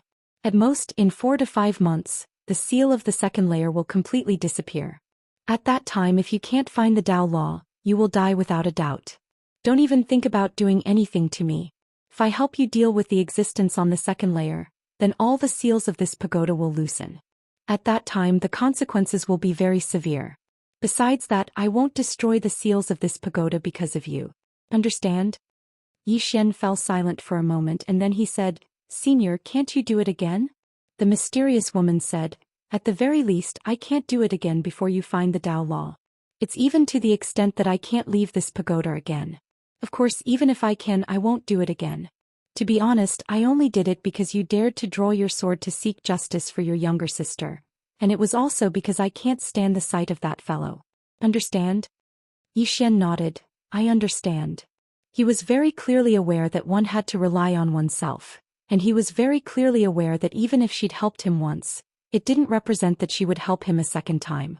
Moreover, he didn't have the qualifications to make her help him a second time. It was already an enormous favor that she'd done him a single time. Yi Xian wasn't an ingrate and he wouldn't take it for granted that she helped him. Moreover, he wouldn't ask her to help him whenever he encountered trouble in the future. Being strong was the way to go. Thus, he didn't have any thoughts of relying on her.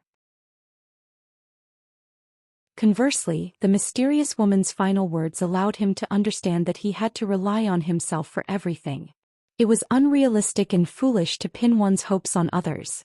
But the problem with the seal. Dao laws. In order to search for Dao laws, he had to attain the qi-controlling realm as soon as possible, or even the ascendant realm. Because the mysterious woman said that he didn't have the strength to subdue a Dao law. It was a troublesome matter. Yi Xian shook his head and sighed. He was facing quite a lot of things right now.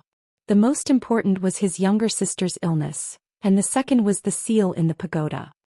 He'd sensed that the pagoda was slightly abnormal, and he'd even sensed the seriousness in the mysterious woman's voice. He knew that she wasn't joking with him, and if the seal was loosened, then she would absolutely not help him. So he had to rely on himself to deal with this matter. As if he'd thought of something, Yi Xian hurriedly asked, Senior, what's the clear sword heart? He hadn't forgotten that he'd entered an extremely profound state earlier. She fell silent for a moment before she said, "The clear sword heart is like looking into a mirror. You usually don't know what you look like, but when you look into a mirror you'll clearly understand what you look like. The clear sword heart is the same principle.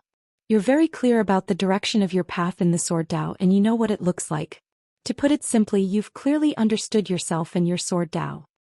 Yi Xian spoke in a low voice. "Is that useful?" The mysterious woman said, "You seem to have forgotten something. You executed life and death with a single strike, but your body doesn't seem to have suffered much backlash this time." Yi Xian was instantly stunned when he heard this. Yes. He'd executed life and death with a single strike, but his body wasn't in such a terrible state and he only felt slightly exhausted. The mysterious woman's voice resounded once more. "The clear sword heart is a state of mind in the sword Dao. When you fight in the future, all illusions and illusions will be ineffective against you. Of course, if the enemy's strength surpasses yours by too much, then it'll be a different story. Besides that, your clear sword heart will be even more compatible with the sword, and you'll get twice the result with half the effort when executing sword techniques and sword moves. I'm tired, so I don't want to explain these trivial things to you. You'll understand once you spar with the shadow." Yi Xian was speechless. After a short while, Yi Xian went to spar with the shadow. When he executed the first strike, he was stunned. The feeling was truly different. Not only that, but when the shadow used the first strike, he was stunned again. This time the feeling was different. He couldn't explain why this feeling was, but if he had to say, he felt that this strike was very simple. After a quarter of an hour, Yi Xian stopped. And there was a sword in the chest of the shadow in front of him. In the blink of an eye, the shadow slowly dissipated. Yi Xian bowed his head slightly and remained silent. After a while he put away the Ling Shao sword. Looking at the Ling Shao sword in his hand, he was silent for a long time and then murmured softly, "Now I feel that this sword is mine." P.S. The new writing is very detailed and very serious, so it's very slow. If I really update 4 or 5 chapters a day, maybe you guys won't like reading it so much. Because in a situation where there are many chapters, there will definitely be mistakes. No one can write more than 10,000 words a day and still be meticulous. Of course, there will definitely be outbursts. Old readers know that I have a habit. In addition to stable updates and not being late, the other is outbursts. While I'm at it, I want tickets, recommendation tickets, monthly tickets, whatever you have. It's too important to the new book. Thank you everyone for your support.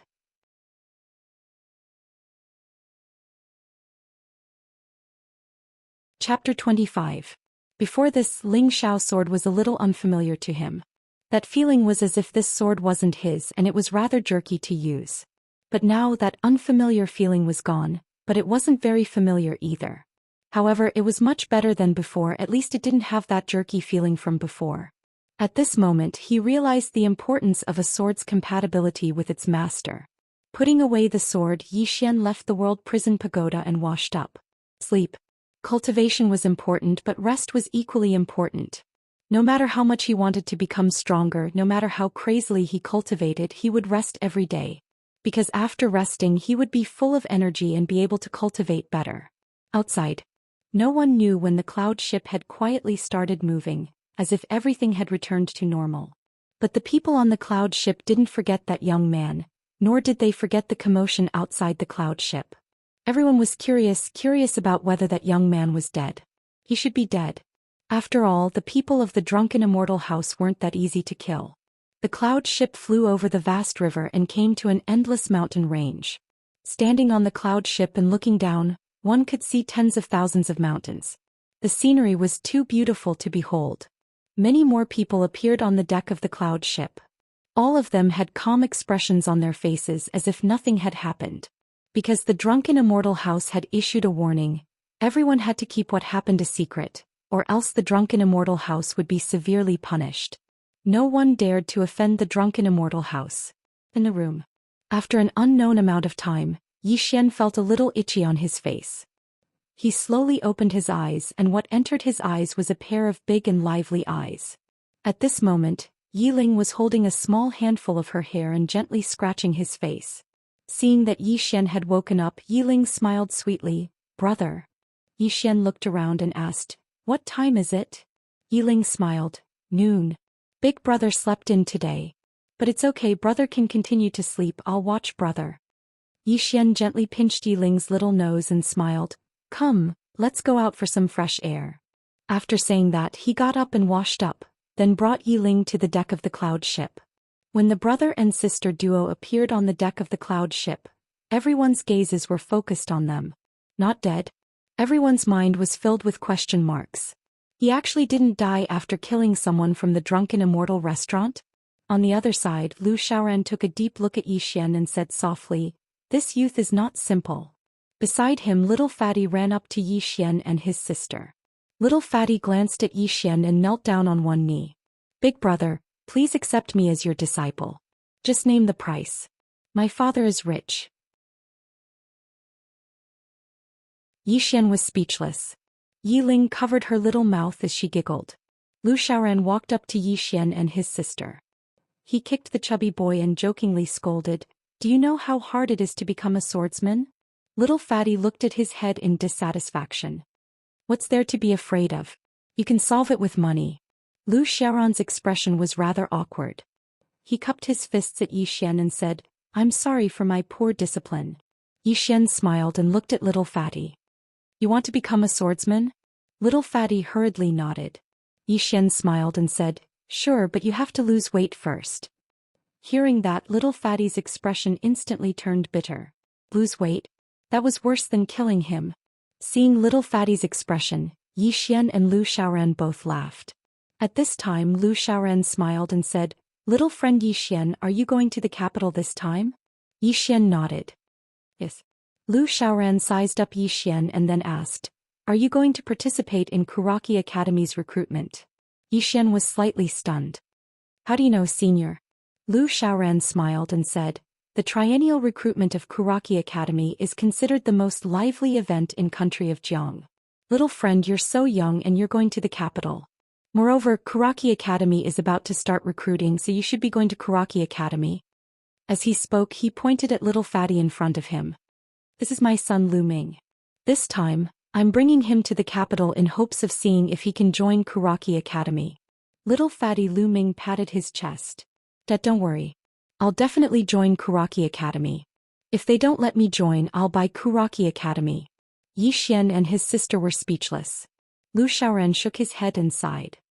"I shouldn't have spoiled you so much." Xian nodded. The capital was the most prosperous place in country of Jiang. There were definitely crouching tigers and hidden dragons there. Little Fatty might be able to summon wind and rain in Thousand Mountain City, but if he was still so willful in the capital, he would probably suffer greatly. Lu Xiaoran turned to look at the distant horizon and said softly, "We're about to reach Two World City." Two World City? Xian was a little puzzled. Lu Xiaoran explained, "Little friend, you might not know this, but Two World City is located at the border between country of Jiang and country of Tang in the north. The reason why country of Jiang and country of Tang have always been enemies and even at war is because of the competition for Two World City. Two World City's terrain is rather high and there are volcanoes on both sides. Can be said that whichever country obtains Two World City will have a natural advantage. Two World City has always belonged to either country of Tang or country of Jiang. Although it's a city of country of Jiang now, country of Tang thinks it's theirs. In short, it's very chaotic here." Xian said solemnly, "Will we stop there?" Lu Xiaoran nodded. "The cloud ship needs to refuel, so we should stay there for half a day."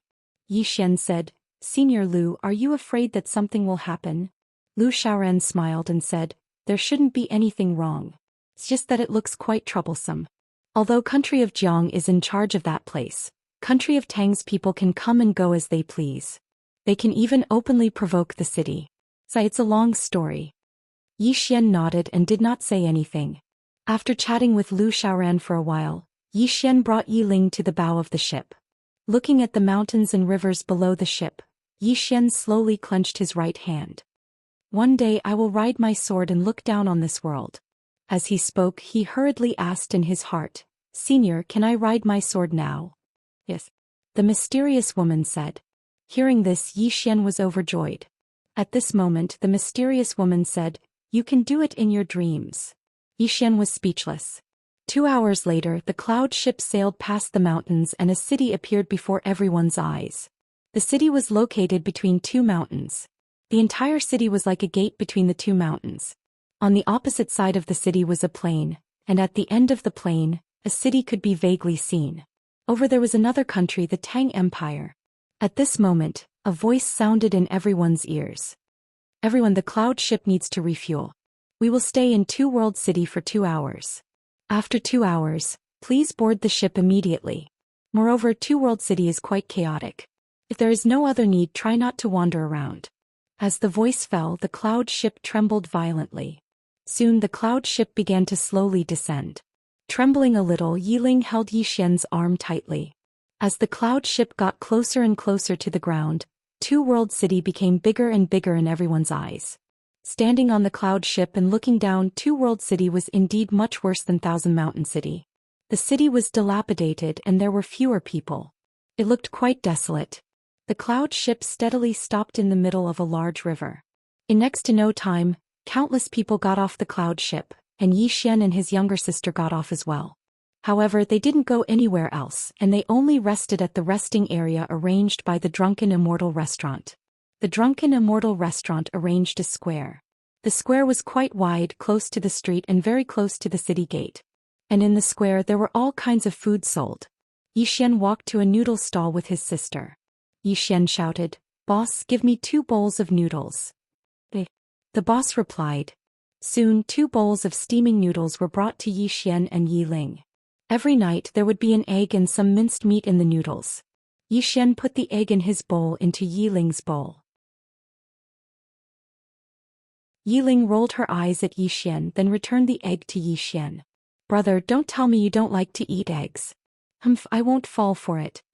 In the past, when the two of them depended on each other, Zhou Xian would always lie to her, saying that he didn't like this or that, then give it to her.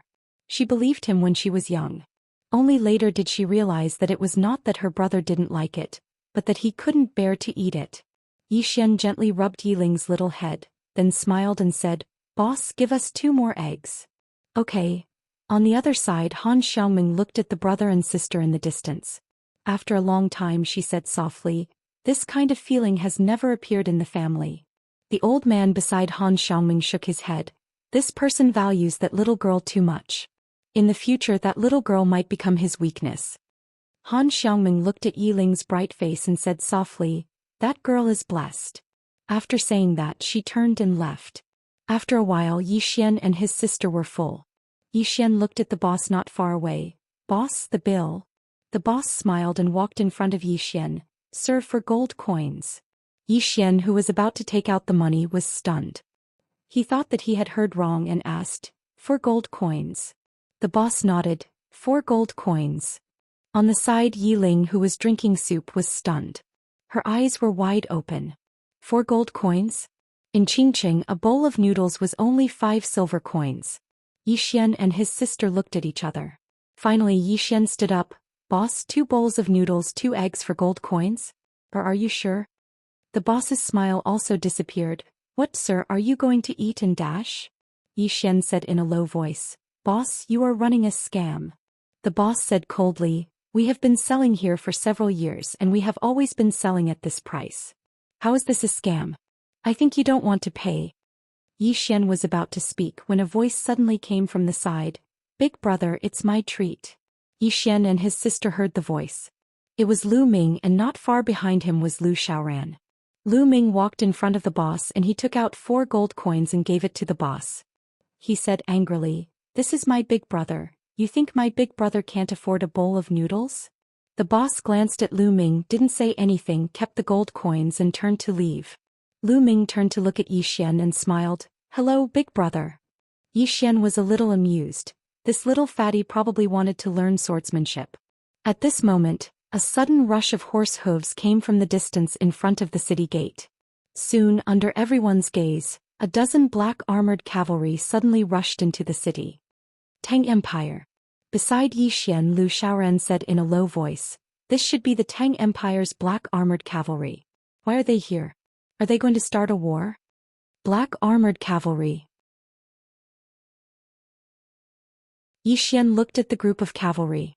After the cavalry rushed into the city, they galloped through the streets, killing people and robbing shops. Seeing this scene, Yi Xian frowned. No one cares. Care about what? On the side, the noodle shop owner sneered.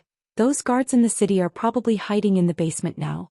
Customers, let me give you a friendly reminder. Don't leave the drunken Immortal restaurant's territory. Otherwise it will be hard for you to survive.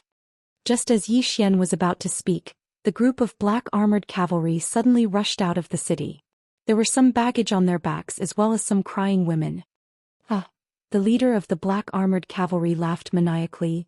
None of the men of Jiang country have balls. They're all trash. As he spoke, he began to tear off the clothes of a woman in front of him. In an instant, the woman was only left with her underwear. The surrounding people were filled with righteous indignation, but no one cared about it.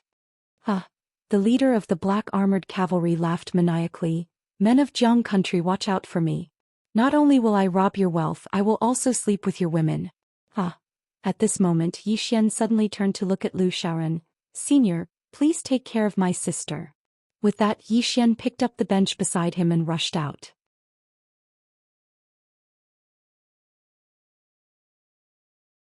Chapter 26. Yi Xian wants to meddle in other people's business?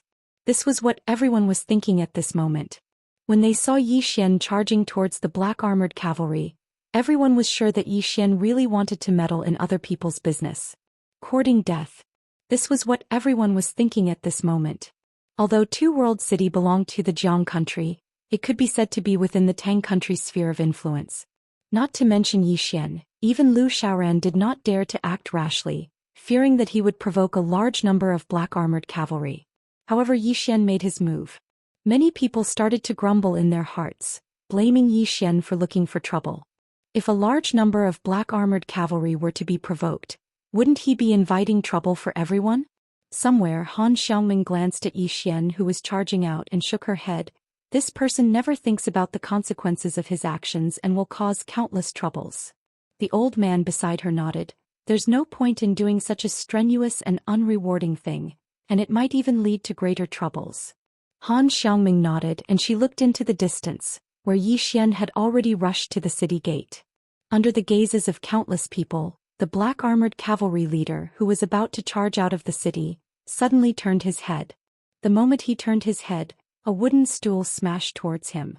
The black armored cavalry leader's expression changed, and he hurriedly used his hand to block. Bang! The wooden stool shattered, and the black armored cavalry leader was sent flying. Yi Xian grabbed the startled horse, and he exerted force with his right hand, forcefully stopping the horse on the spot. Then he used his left hand to gently pull the woman off the horse. He took off his outer robe and slashed it on the woman's body before pointing to where Yi Ling and the rest were. Go there, it's safe. The woman looked at Yi Xian but did not say anything. Yi Xian lightly patted the woman's cheek and said, remember, only incompetent people will seek death. Only when one is alive can one have unlimited possibilities. With that, he picked up the broken half of the wooden stool on the ground and rushed towards the group of cavalrymen not far away. Yi Xian's speed was getting faster and faster, and the black armored cavalrymen were also rushing towards Yi Xian. On the other side, the leader of the cavalrymen on the ground roared, kill him! Kill him for me! In next to no time, Yi Xian was getting closer and closer to the group of cavalrymen. When Yi Xian was only 1.5 m away from one of the cavalrymen, he suddenly leaped up and smashed the halved wooden stool against the cavalryman's head. Bang! The cavalryman was instantly sent flying, but Yi Xian did not stop there. He threw out the sharp piece of wood in his hand. Chi! The cavalryman's throat was pierced by a sharp piece of wood and he died on the spot. However, at this moment, several other cavalrymen had already rushed in front of him. Yi Xian's expression became somewhat ferocious. He did not draw his sword but instead directly rushed out. Under the gazes of countless people, Yi Xian shuttled through the group of cavalrymen. Soon, several cavalrymen fell to the ground one after another, all dead on the spot. In a short period of time, only the black armored cavalryman was left on the scene. These cavalrymen were experienced in battle, and their combat strength was naturally not ordinary. However, Yi Xian was also experienced in battle, and he had experienced more battles than these cavalrymen combined. In addition, most of these cavalrymen were below the 5th grade unending realm. Therefore, these ordinary cavalrymen were naturally no match for him. Yi Xian looked at the black-armored cavalryman not far away. At this moment, the leading black-armored cavalryman was somewhat panicking. He wanted to escape, but Yi Xian's speed was even faster. He rushed out like a gust of wind. Sensing that Yi Xian was rushing over, the black-armored cavalryman knew that he could not escape. Immediately, his expression became ferocious. He turned around and stabbed at Yi Xian with his spear. Qi change realm. Yi Xian did not dodge the spear. Instead, he let the spear stab into his chest. Bang! Yi Xian only took half a step back and the spear did not pierce through his body. Golden body realm. His physical body was much stronger than an ordinary person's physical body. The black-armored cavalryman's expression changed greatly. Just as he was about to withdraw his spear, Yi Xian took advantage of him and lifted his leg to sweep the black-armored cavalryman's head. Bang! The black-armored cavalryman's entire body slammed into a wall. Just as the black-armored cavalryman was about to struggle to get up, Yi Xian stepped on his chest. The black-armored cavalryman looked at Yi Xian with hatred. "You're dead, you're dead." Just as Yi Xian was about to make a move, a voice came from the side. "Can you let me kill him?" Yi Xian turned his head and was somewhat surprised. The person who spoke was the woman he had saved earlier. The woman was about 18 or 19 years old. She had a delicate appearance and a good figure, but her expression was rather cold. Yi Xian thought for a moment, then nodded. He pulled out the black-armored cavalryman's saber and handed it to the woman. The woman glanced at Yi Xian and took the saber. Just as she was about to make a move, an angry shout came from the side. "Stop!" Yi Xian looked in the direction of the voice. A fat man hurried over with a group of soldiers. They were not soldiers of the Tang Empire, but soldiers of the Jiang Empire. To be more precise, they were soldiers of the Jiang Empire in Two World City. The fat man was the city lord of Two World City. The fat man led a group of people and rushed in front of Yi Xian and the woman. He pointed at Yi Xian angrily. "Who allowed you to make a move?" Yi Xian frowned. The fat man looked at the woman angrily. "Take her away." One of the soldiers rushed towards the woman. The woman subconsciously retreated behind Yi Xian, but the soldier did not stop. At this moment, Yi Xian suddenly raised his hand and slapped him. But the soldier was sent flying by Yi Xian's slap. The fat man was stunned, then he said angrily, "Are you trying to rebel?" Yi Xian slowly clenched his right hand. "These soldiers of the Tang Empire entered the city to rape and pillage, but you didn't care. Now I want to kill them, but you came out to care. Why are you from the Tang Empire?" The fat man said angrily, "Do you know the consequences of killing them? The camp of the black-armored cavalry is not far from the city. Killing them is equivalent to giving them an excuse to attack Two World City. This will cause more people to die, do you know that?" Yi Xian sneered. "You're afraid that you'll die, right?" The fat man's expression turned ugly. "Don't talk so much nonsense. This is Two World City and I'm in charge here. You..." Yi Xian did not even look at him. Instead he turned to the woman. "Go kill him." The woman glanced at Yi Xian, then turned and walked towards the black-armored cavalry on the ground. Seeing this, the fat man's expression changed. He said angrily, "Take them down." At this moment Yi Xian grabbed the fat man's throat. The soldier who was taken down immediately stopped on the spot, not daring to move. Yi Xian stared at the fat man. "I hate trash like you the most. You're tough on your own people but weak on the outside like dogs. If you dare to say another word, I'll cut off your head. You." The fat man looked at Yi Xian with fear in his eyes. He did not dare to say another word. But just at this moment, a shrill cry sounded out. Everyone looked over and saw the woman holding a blade with both hands and stabbing it into the black-armored cavalry's throat. Moreover, her face was covered in blood. After killing the black-armored cavalry, the woman let go of the blade and leaned against the wall like a pile of mud. Her gaze was lifeless and no one knew what she was thinking. "You've caused great trouble." The fat man pointed at Yi Xian while his entire body was trembling. Yi Xian did not pay any attention to the fat man. Instead he walked over to the woman. He did not say anything.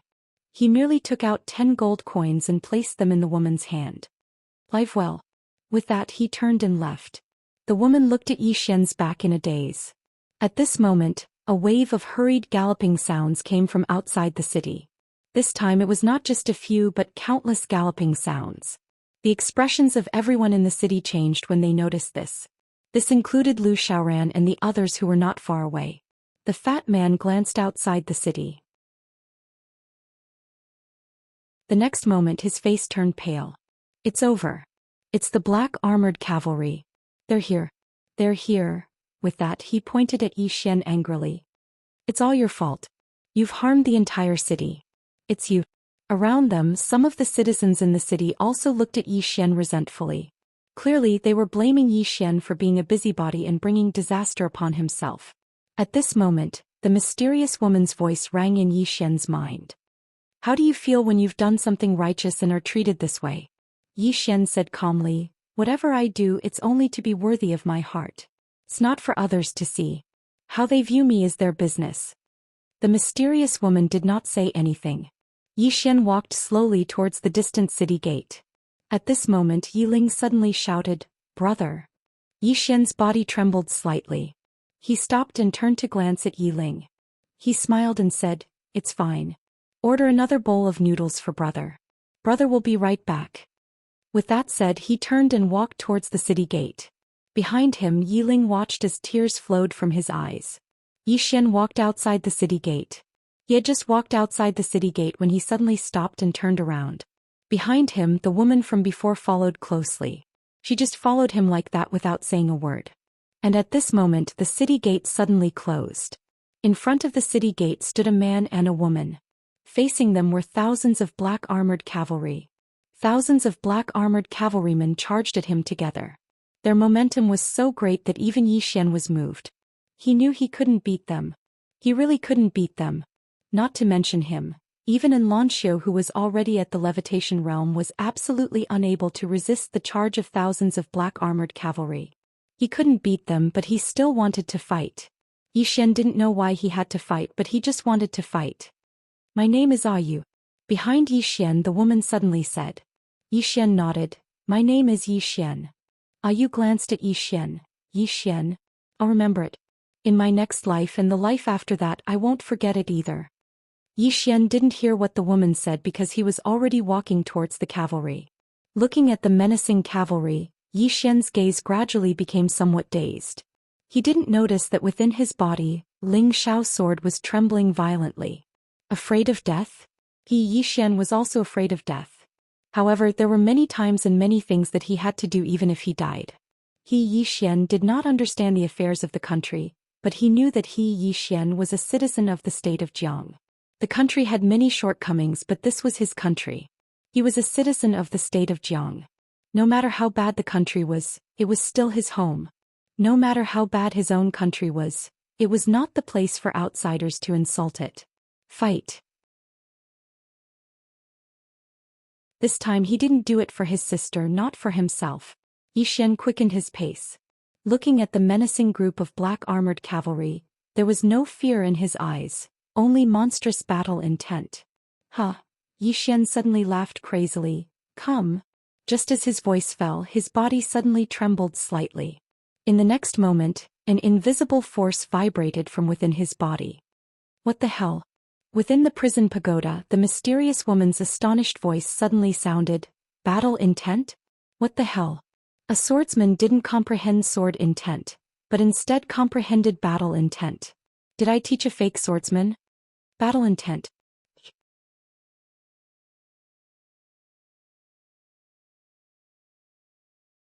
Chapter 27. Realm. It was an illusory realm, but it truly existed.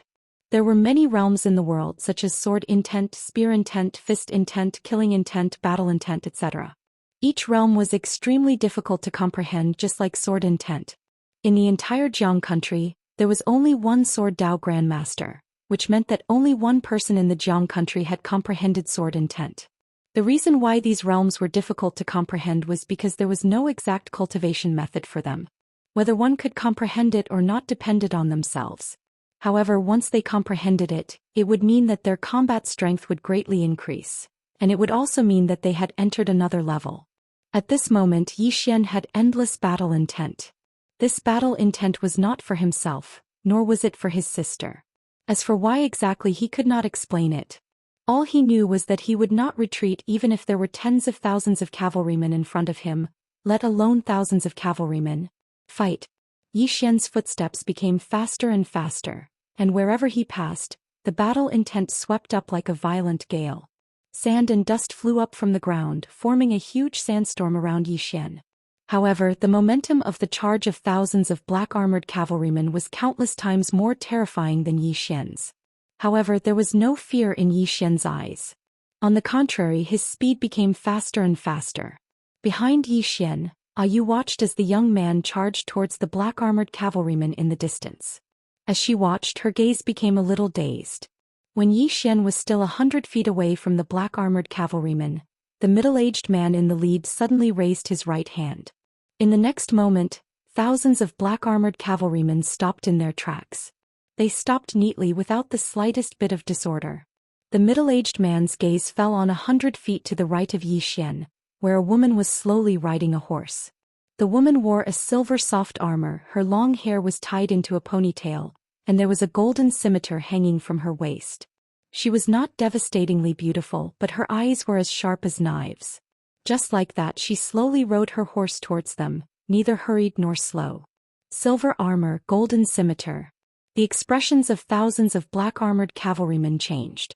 In the entire Jiang country, there was only one person who wore silver armor and had a golden scimitar hanging from her waist. She was the 9th princess of the Jiang country, who was known as the Commander. He is also one of the most feared people in the Tang Empire. Not only the Tang Empire, but the surrounding countries were also afraid of him. The Jiang country's 9th princess and Xianxia were known as the Jiang country's two peerless geniuses. Both of them were legends. In front of the thousands of black-armored cavalrymen, the middle-aged man withdrew his gaze. He took a deep look at Yi Xian, who was not far away, then turned around and disappeared into the distance with the thousands of black-armored cavalrymen. Came quickly and left quickly as well. Yi Xian was stunned. Scared off by me? At the thought of this, Yi Xian could not help but feel a little proud. Suddenly, the mysterious woman's voice rang out in his head. I suddenly realized that someone's skin is thicker than the earth. Yi Xian. At this moment, the silver-armored woman arrived in front of Yi Xian. She just stared at Yi Xian. Yi Xian was not stupid. He obviously knew that the reason why the cavalrymen retreated was probably because of this silver-armored woman. Yi Xian sized up the silver-armored woman curiously. The silver-armored woman didn't have an unparalleled appearance like Xianxia, but she had a unique bearing, and he'd never seen such a bearing before. Especially those eyes, they were like sharp blades, and even he found it slightly difficult to resist those sharp eyes, and he didn't dare look straight at them. However, this feeling was fleeting. In this life only he Yi Xian respected, and there was no one that he Yi Xian feared. Yi Xian met the silver-armored woman's gaze without fear. His gaze was different from the silver-armored woman's. The silver-armored woman's gaze was too sharp, too invasive, and it caused others to not dare look her in the eye. On the other hand, Yi Xian's gaze was very calm, like a mountain that allowed a gentle breeze to blow by. The silver-armored woman withdrew her gaze. Follow me into the city. As soon as she finished speaking, she turned around and walked towards the city gate in the distance. Yi Xian shrugged and then he gazed at Yu. Let's go. Yu nodded lightly and then she followed closely by Yi Xian's side. Under the lead of the silver-armored woman, the three of them arrived before the tightly shut city gate. The silver-armored woman glanced at the city gate, and in the next moment, a few afterimages suddenly and mysteriously appeared before the city gate. In the blink of an eye, the city gate had shattered into pieces, and those afterimages had silently retreated to stand behind the silver-armored woman. Yi Xian's expression instantly became solemn when he saw this scene. What terrifying strength!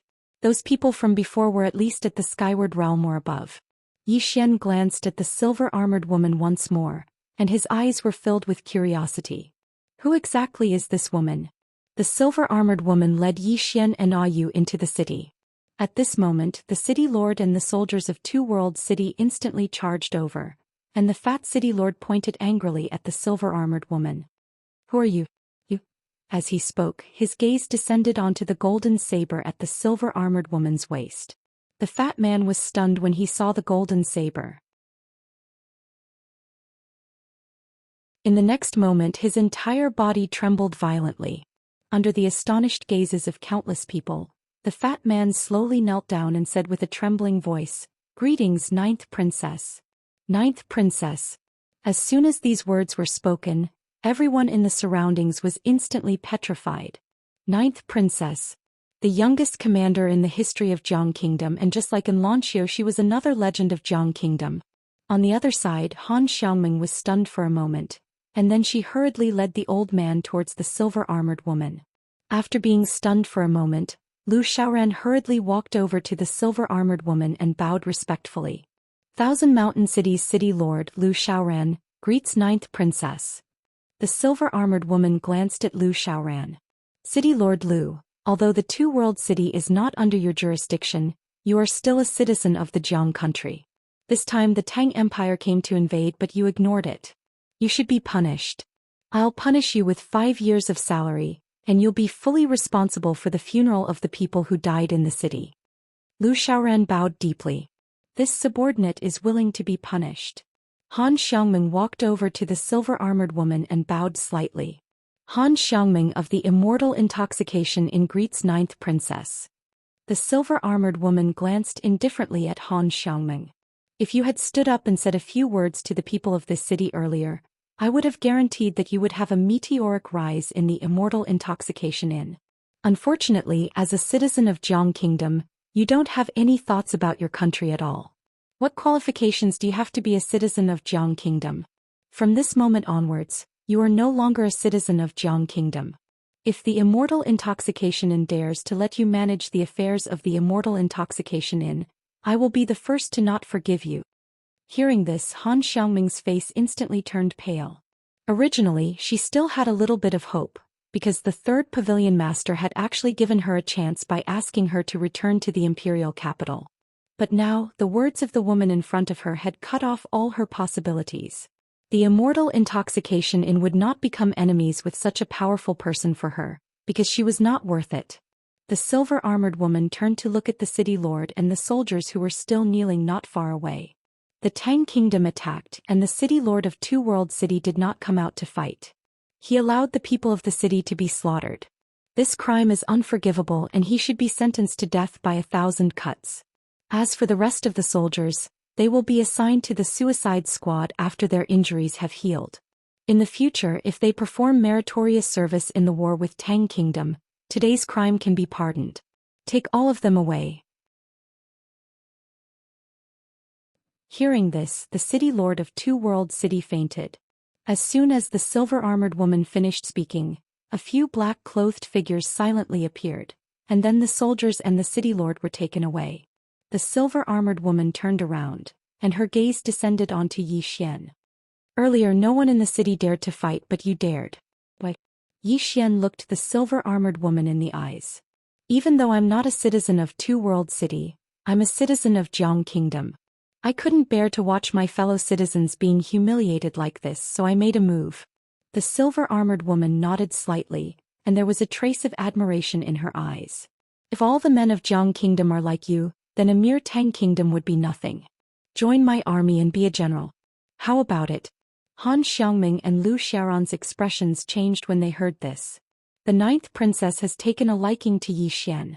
Moreover, he's a general as soon as he joins the army. Isn't this treatment a little too good? One had to know that a general could lead 100 soldiers. Join the army? Yi Xian was stunned and then he shook his head. Rejected. Lu Xiaoran wanted to say something but hesitated. One must know that once Yi Xian agrees, it means that Yi Xian has the ninth princess behind him in the future. This is a great opportunity. Han Xiangming was also a little surprised. However, when she remembered that Yi Xian has a sword immortal behind him, she felt relieved. Why would this guy care about a mere general? Seeing Yi Xian refuse, the silver-armored woman asked. You're not willing? Yi Xian nodded. I still have a lot of things to do, so I don't want to join the army at the moment. The ninth princess nodded. I won't force you. However, in consideration of your contributions today, I'll let you stay for the time being. If you're interested in the future, you can join my army anytime. With that, she turned around to leave. At this moment, Ayu suddenly knelt in front of the ninth princess. I'm willing to join the army. The ninth princess glanced at Ayu. Do you know the hardships of joining the army? Ayu clenched her fists. I'm not afraid. The ninth princess looked at Ayu for a long time and then nodded. Follow me. With that she rode away on her horse. After Ayu stood up she turned around and glanced at Zhou Xian. Remember, my name is Ayu. With that she turned around and quickly chased after the woman on the horse. Brother. At this moment, Yiling ran to Zhou Xian's side and hugged Zhou Xian's arm tightly, as if she was afraid that Zhou Xian would disappear. Zhou Xian gently patted Yiling's small hand and smiled. It's okay. Brother will be fine. With that he looked at Lu Xiaoran. Senior Lu, is that the person just now the ninth princess of Jiang country? Lu Xiaoran nodded. That's her. Hearing this, Zhou Xian turned his head and looked at the end of the street in the distance. The ninth princess. He had naturally heard of her. Together with Xianxia, they were known as the Jiang country's peerless duo. As if thinking of something, Zhou Xian asked, Senior Lu, this city is an important place to me. Why didn't our country send a large number of troops to guard it? Beside Zhou Xian, Lu Xiaoran said softly, previously our country and the Tang Empire signed a truce agreement. In order not to cause a greater conflict between the two countries, the higher-ups have not sent a large number of troops to guard here. Because once a large number of troops are sent here, it means that there might be a war. However, our country's weakness and concessions were exchanged for the Tang Empire's insatiable advances.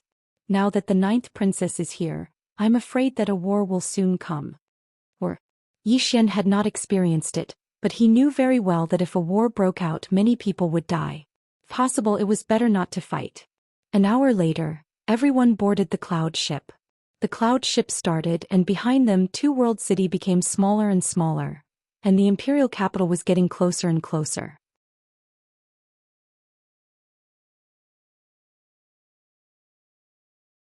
Chapter 28. Life on the cloud boat was rather boring because there was no entertainment. Apart from playing with his younger sister Yiling, Zhou Xian was cultivating crazily every day. Now that he possessed the battle intent, he could easily defeat the shadow when he fought against it. Battle intent. Zhou Xian did not know much about the battle intent that he had just comprehended. He only knew that if he were to activate this battle intent while fighting against the shadow, his combat strength would be greatly enhanced. Moreover, he would become stronger as he fought. This made him rather excited and agitated. The only pity was that it was not sword intent. If it was sword intent, it would mean that he was not a quasi-sword Dao Grandmaster but a true sword Dao Grandmaster. Although he had comprehended battle intent, he could not be called a martial Dao Grandmaster. That was because he did not know much about the path of martial Dao Yi. Be it sword intent or battle intent, they were a symbol of a martial Dao Grandmaster and a sword Dao Grandmaster. However, it did not mean that one would be a martial Dao Grandmaster or a sword Dao Grandmaster after comprehending the battle intent and sword intent. There were many things that needed to be done. At this moment he could only say that he had comprehended concepts that he should not have comprehended, and he had to go through the process in between. Of course, it was only a matter of time before he became a martial Dao Grandmaster. In other words, as long as he reached the Qi controlling realm and could control Qi, he would be a martial Dao Grandmaster to a certain extent. As for how valuable it would depend on his understanding of martial Dao. No matter what, he was already satisfied this time. His sword heart was clear and he had battle intent. What he wanted to do the most now was to fight Xianxia, who was dressed in white as snow. You're not a match for that woman right now. The mysterious woman seemed to know what Zhou Xian was thinking and said, when that woman fought you previously, not only did she suppress her cultivation level, but she also suppressed some of her special abilities. In short, she's barely passable. Barely. Zhou Xian's expression was rather strange. Senior, is she barely passable in your eyes? The mysterious woman said indifferently, in my eyes she's barely passable, but it's enough for her to look down on countless geniuses below the clouds. Zhou Xian asked curiously, Senior, were you very powerful in the past? The mysterious woman said, guess. Zhou Xian was speechless. The mysterious woman continued, Kid, seeing that you're so good to your sister, I'll give you a few words for free. In this world, talent and physique are all fleeting clouds. Since ancient times, there had been many people who could stand shoulder to shoulder with the gods with their mortal bodies. The martial Dao, the sword Dao, and the myriad of Daoists in this world have no end. Being talented and having a good physique will at most give you a slight advantage and allow you to walk further. However, whether or not you can continue walking on this path depends more on a person's perseverance and character. Yi Xian was silent. Perseverance? Temperament? He understood the former. He had relied on perseverance to survive until now with his sister. As for temperament, he didn't fully understand it. However, to him he didn't care about right or wrong when he did things. He only cared about his heart. If you think it's right, do it. If you think it's wrong, don't do it. Nothing in this world goes as one wishes. It's enough to have a clear conscience. The mysterious woman's voice sounded again. Now that you've comprehended battle will, you can learn more about the martial Dao. Don't waste this battle will. As for the martial Dao Yi, you can explore and learn it yourself. Yi Xian was taken aback. Then he hurriedly said, Senior, don't you understand the martial Dao? The mysterious woman said, It's not that I don't understand it, but I understand it too well. In the future, whether it's the sword Dao or the martial Dao, you need to explore and study it yourself. The only thing I can do for you is to guide you in the dark. When she spoke up to here, she paused for a moment and then she said, The path that others have taken isn't your path, and don't try to imitate the path of others. Only the path that you've taken and the things that you've comprehended are truly yours. Just like the battle will, your previous choice allowed you to comprehend the battle will. But if I told you to do it, you wouldn't be able to comprehend the battle will. Most of the time, doing it on purpose will only backfire. Alas, I really don't want to explain these trivial things to you. Hurry up and join that whatever academy so that you don't have to bother me. Yi Xian was speechless. Yi Xian didn't disturb the mysterious woman because he understood what she meant. It was like climbing a mountain. Others said that climbing a mountain was tiring and difficult, but you wouldn't feel that way. Only when you tried it yourself would you realize where it was tiring and where it was difficult. It was the same for the martial Dao and the sword Dao. Only when he tried it himself would he deeply understand where it was difficult and where it was tiring. 2 hours later, Yi Xian left the prison pagoda. As soon as he left the prison pagoda, little fatty Lu Ming came to his and Yi Ling's room. Ever since Yi Xian displayed his invincible might in Two World City, little fatty Lu Ming's worship of Yi Xian had become a little crazy. He himself worshipped swordsmen. In addition, Yi Xian had stood out at that time. Yi Xian's image in the little fatty's eyes suddenly became great. Worship. Unparalleled worship. Little fatty was also very familiar with them. After entering the room, he carried a pile of fruits and placed them on the table in front of Yi Xian and his sister. Then he smiled and said, Big brother, sisterling, eat, it's delicious. Yi Xian and his sister looked at each other and smiled. At this time, Lu Xiaoran walked into the room. Lu Xiaoran cupped his fists at Yi Xian and said with a smile, I hope I'm not disturbing you? Yi Xian smiled and said, Of course not. Senior Lu, please sit. Lu Xiaoran sat down and the two little fellows sensibly retreated to the side. Lu Xiaoran said, We'll reach the imperial capital in half a day. Little friend, do you know anyone in the imperial capital? Yi Xian shook his head. This time he didn't know anyone in the imperial capital. Lu Xiaoran smiled slightly. The imperial capital is a mix of good and bad people. If you don't mind, you can stay in the accommodation I've arranged for you. After you enter Kuraki College, you can choose whether you want to stay or leave. What do you think? Yi Xian thought for a while and then nodded. Then I'll have to trouble you. He naturally wouldn't refuse Lu Xiaoran's kindness. As the saying goes, one more friend is one more path. Since the other party was so kind, why should he refuse? Seeing that Yi Xian agreed, Lu Xiaoran's smile on his face became even wider. He was the lord of a city and naturally had great power. The reason why he befriended Yi Xian was naturally because he valued Yi Xian's potential. Lu Xiaoran didn't stay for long and soon left with little fatty. Only Yi Xian and Yi Ling were left in the room. Yi Ling sat next to Yi Xian and said softly, Brother, did you agree to be a general because of me? Yi Xian looked at Yi Ling. Yi Ling said softly, I asked little fatty. He said that a general is a very high official. It's an official. Brother, why are you so stupid? Why did you refuse? Yi Xian gently rubbed Yi Ling's little head. What will you do if I become a general? Yi Ling looked straight at Yi Xian. I'm your burden, right? Yi Xian shook his head. You're the most important person in my life. For you, I can do anything and I can give up anything. As he spoke, he held Yi Ling's little hand tightly. Without you, even if I become a sword immortal, it's meaningless. Yi Ling's tears suddenly flowed down. She didn't say anything and just hugged Yi Xian tightly. After a while Yi Ling felt sleepy and fell asleep. Greedy for sleep. Looking at Yi Ling on the bed, Yi Xian's face was as gloomy as still water. Yi Ling was even more greedy for sleep than before. Fortunately, with the celestial fire warmth jade, she wasn't that cold. However, her situation wasn't good because her face was getting paler. Although she usually didn't say anything, Yi Xian knew very well that she just didn't want him to worry. Yi Xian gently covered Yi Ling with a blanket and left the room to go to the deck of the cloud ship. At the bow of the ship he looked up into the distance. It was almost dusk and the sky was fiery red like a huge fire cloth. Under the setting sun there were thousands of mountains. They were almost at the imperial capital. Little friend. At this moment Lu Xiaoran's voice sounded in his ears. Yi Xian turned his head and Lu Xiaoran walked to his side. Lu Xiaoran said with a smile, "Looking at you, little friend, you seem to be in a hurry to get to the imperial capital." Yi Xian nodded. "Senior, can you tell me more about Kuraki College?" Lu Xiaoran nodded his head. Kuraki Academy is not a power of the Jiang country, just like the drunken Immortal restaurant. They are spread throughout the various countries, and the reason why they are so popular, other than having extremely powerful teachers and various cultivation resources, there is another reason, and that is because of their status.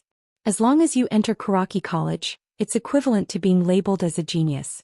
In the future you'll be recruited by various forces. As he spoke he smiled. Those who come from Kuraki College will be able to eat well no matter where they go. They might even be recruited by the imperial family. To the disciples of poor families, this is the shortest path to success. To the disciples of the imperial family and the aristocratic families, the identity of a student of Kuraki College is a form of protection. Moreover, entering Kuraki College allows them to make friends with many geniuses. After all, in the imperial capital, connections are the most important. Yi Xian nodded slightly and as if he thought of something he asked, "Is Kingdom Scholar and Lanxiu also from Kuraki College?" Lu Xiaoran shook his head, "And Guosher isn't from Kuraki College." Yi Xian was slightly astonished. "Why?" Lu Xiaoran smiled. The dean of Kuraki College personally looked for Guosher, hoping that she would join Kuraki College. However, I heard that she refused.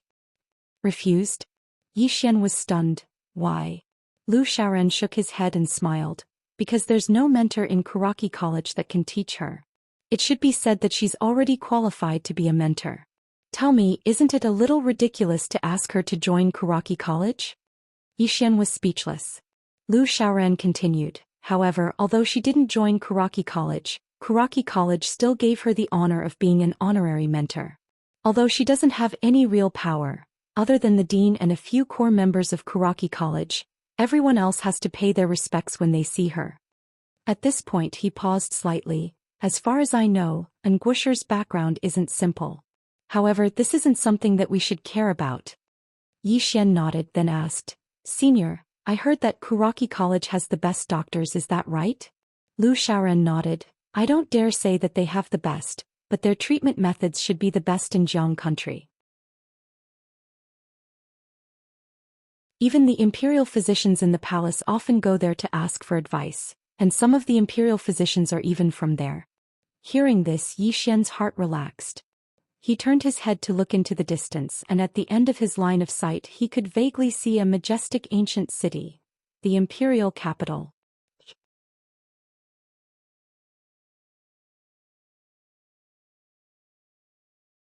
Chapter 29. The imperial capital was the center of power in the state of Jiang, and it was the most prosperous place in the state of Jiang. Moreover, it was the place where countless young people chased after their dreams.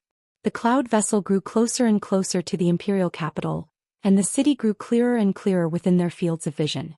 Lu Xiaoran, who stood by Yi Xian's side, suddenly said, "Young brother Yi Xian, the imperial capital is filled with all sorts of people, so you have to be more tactful. Otherwise there might be a lot of trouble." Yi Xian nodded. "I won't cause trouble." Lu Xiaoran shook his head and smiled. "I'm not afraid of you causing trouble, but this place is filled with all sorts of people. Even if I'm the governor of a city, I have to be careful here because I'm deeply afraid of offending someone I shouldn't." As he spoke, he gazed at Yi Xian and said, "Young brother Yi Xian, it's not enough to not cause trouble here. If it's possible, then make friends with more people. It'll be extremely beneficial to you. Make friends. Yi Xian nodded. He naturally understood the benefits of having more friends. The cloud vessel grew closer and closer to the imperial capital, and they were able to clearly see the appearance of the imperial capital from their current location. The imperial capital wasn't very large, and it had a population of around 1 million. Moreover, the city was very ancient. Obviously, it had a certain amount of history. However, it was extremely prosperous. They hadn't even approached the imperial capital when countless cloud vessels were entering and exiting the imperial capital from the surroundings. Yi Xian gazed at the scene in the sky and said in a light voice, "How bustling." Lu Xiaoren smiled, "It'll be even more bustling once we enter." Yi Xian nodded. He was also a little curious about the imperial city in front of him. The cloud vessel suddenly stopped when it was around 3 kilometers away from the imperial capital, and then it descended slowly. There was an enormous river beneath the cloud vessel, and there were at least a few dozen cloud vessels parked there. It was a magnificent scene. Meanwhile, a voice resounded, "We've arrived at the imperial capital. Passengers, please prepare to disembark." Yi Xian turned around and returned to his room. When he noticed that Yi Ling was still asleep, he didn't wake her up and he just carried her on his back and arrived on the deck. Glancing at Yi Xian, Lu Xiaoren said with a smile, "Yi Xian, my young friend, let's go to my mansion first." Yi Xian nodded. "Then I'll be troubling you." Fatty Lu Ming immediately beamed when he heard Yi Xian's words. Because he had come to the imperial city alone, he was already bored. Now that he had 2 companions, he was naturally happy. The cloud ship slowly descended. Soon the cloud ship steadily stopped on the river. A long ladder was erected at the edge of the cloud ship. Countless people walked down from the cloud ship. Yi Xian carried Yi Xian Yi Ling on his back and followed Lu Xiaoren towards the city gates of Yi Xian. On the cloud ship, Han Xiangming looked at Yi Xian's back and said softly, "I'm afraid Kuraki Academy won't be peaceful anymore." An old man beside Han Xiangmeng asked, "Young miss, why aren't you befriending him?" Han Xiangmeng shook her head, "I've already missed the best opportunity. If I try to befriend him now, I'll only be humiliating myself." As she spoke, she raised her head and looked at the imperial capital. "Only by joining Kuraki Academy will I have a sliver of hope." At the gates of the imperial capital, Yi Xian looked at the city gates and sighed. Only now did he realize how small Qingqing was. The gates of Qingqing weren't even 1/10 the size of this city gates. This was a real city. Qingqing couldn't even be considered a city. After entering the city gates, Yi Xian's first impression was that it was huge. The road beneath his feet was at least 60 feet wide, and the surrounding buildings were arranged in a picturesque manner. There wasn't the slightest sense of blockage and it was extremely comfortable to look at. The second impression was that it was bustling. The city was bustling with people, and if one spoke softly, it would be hard to hear them. At this moment, Yi Ling woke up as well. Yi Ling looked around in amazement. "Brother, this place is much livelier than our Qingqing." Yi Xian smiled, then looked at Lu Xiaoren. "Senior Lu, where's Kuraki Academy?" Lu Xiaoren smiled. "Little friend, don't be anxious. There are still 10 days before Kuraki Academy starts to recruit students. At this stage, Kuraki Academy isn't open to the public, so there's no point in you going now. Why don't you stay in my residence first, then rest for a few days? When you're ready, you can go to Kuraki Academy with my son. What do you think?" Yi Xian nodded. "Of course." Under Lu Xiaoren's guidance, the group arrived at a large and luxurious residence. This was normal since Lu Xiaoren was the lord of a city. Lu Xiaoren arranged a courtyard for Yi Xian and his sister, and even arranged for 3 maids. This made Yi Xian feel a little embarrassed. After entering the courtyard less than half an hour later, Yi Ling fell asleep again. Yi Xian's heart instantly sank when he saw this scene. There were 24 hours in a day, yet Yi Ling might be sleeping for 18 hours. This was surely unusual. After he covered Yi Ling with a blanket, Yi Xian left the room and arrived at the courtyard. 10 days. Kuraki Academy was where his hope lay now. However, he was still slightly worried because he hadn't attained the Qi-controlling realm yet, and the lowest requirement for Kuraki Academy to recruit students was the Qi-controlling realm. He seemed to have thought of something and withdrew a white jade pendant. This was something Lancio had given him, and if it really didn't work, then he could only use this jade pendant. even though he really wanted to rely on his own strength to enter Kuraki Academy. The Spirit Sword. Yi Xian knew that he had to start dealing with spirit swords once he entered Kuraki Academy. He was unlike others, and if he wanted to improve his cultivation, then he could only rely on devouring spirit swords. But how precious were spirit swords? Even if they existed, how expensive would they be? With his current net worth, he probably couldn't even afford a single strand of hair. Only now did he deeply understand how difficult it was for an ordinary person to cultivate. Yi Xian entered the prison pagoda. He didn't spar with the shadow because the shadow was no longer a match for him. What he needed to do now was to truly grasp battle intent. He hadn't completely grasped this illusory battle intent. Time passed quickly, and in the blink of an eye, there were less than 2 days left until Kuraki Academy's recruitment. In the prison pagoda, Yi Xian clenched his fists tightly, and on his fists, a shapeless force vibrated ceaselessly. Battle intent. The current him didn't need to rely on a sword to determine life and death to be able to contend with a higher realm powerhouse. Now he could rely on this battle intent alone to contend with a higher realm powerhouse. However, he didn't know if he could win. The only pity was that he didn't comprehend sword intent. Otherwise, he really wouldn't feel any pressure when facing a higher realm powerhouse. An hour later, Yi Xian left the prison pagoda because Lu Xiaoran had arrived at their courtyard. When he saw Yi Xian, Lu Xiaoran smiled and said, "Young friend, have you gotten used to living here recently?" Yi Xian smiled and said, "To be honest, my younger sister and I have never lived in such a good place." Lu Xiaoran roared with laughter. "Young friend, you really know how to joke. Right, there's a banquet tonight. If you have the time, you can bring your younger sister along with me." "A banquet?" Yi Xian was stunned and then he asked, "What banquet?" Lu Xiaoran smiled and said, "A banquet hosted by the first prince of the imperial capital. Every time Kuraki Academy recruits, geniuses from all over the Jiang Kingdom will come to the imperial capital. The Jiang Kingdom's imperial family naturally doesn't look down on these geniuses. So, His Majesty the King will send a prince to receive these geniuses on his behalf." Yi Xian pondered deeply for a moment and then he said, "It shouldn't be something that just anyone can attend, right?" Lu Xiaoran nodded. "Of course. Only those with status and strength are qualified to attend this banquet. Or perhaps, it should be said that those who are able to attend this banquet have a 100% chance of entering Kuraki Academy. Otherwise, the higher-ups wouldn't invite them." Yi Xian smiled bitterly. "Senior, I didn't receive an invitation." Lu Xiaoran said seriously, "Young friend, you can go with me. As for the invitation, I'll invite you. If it's possible, it's better to go.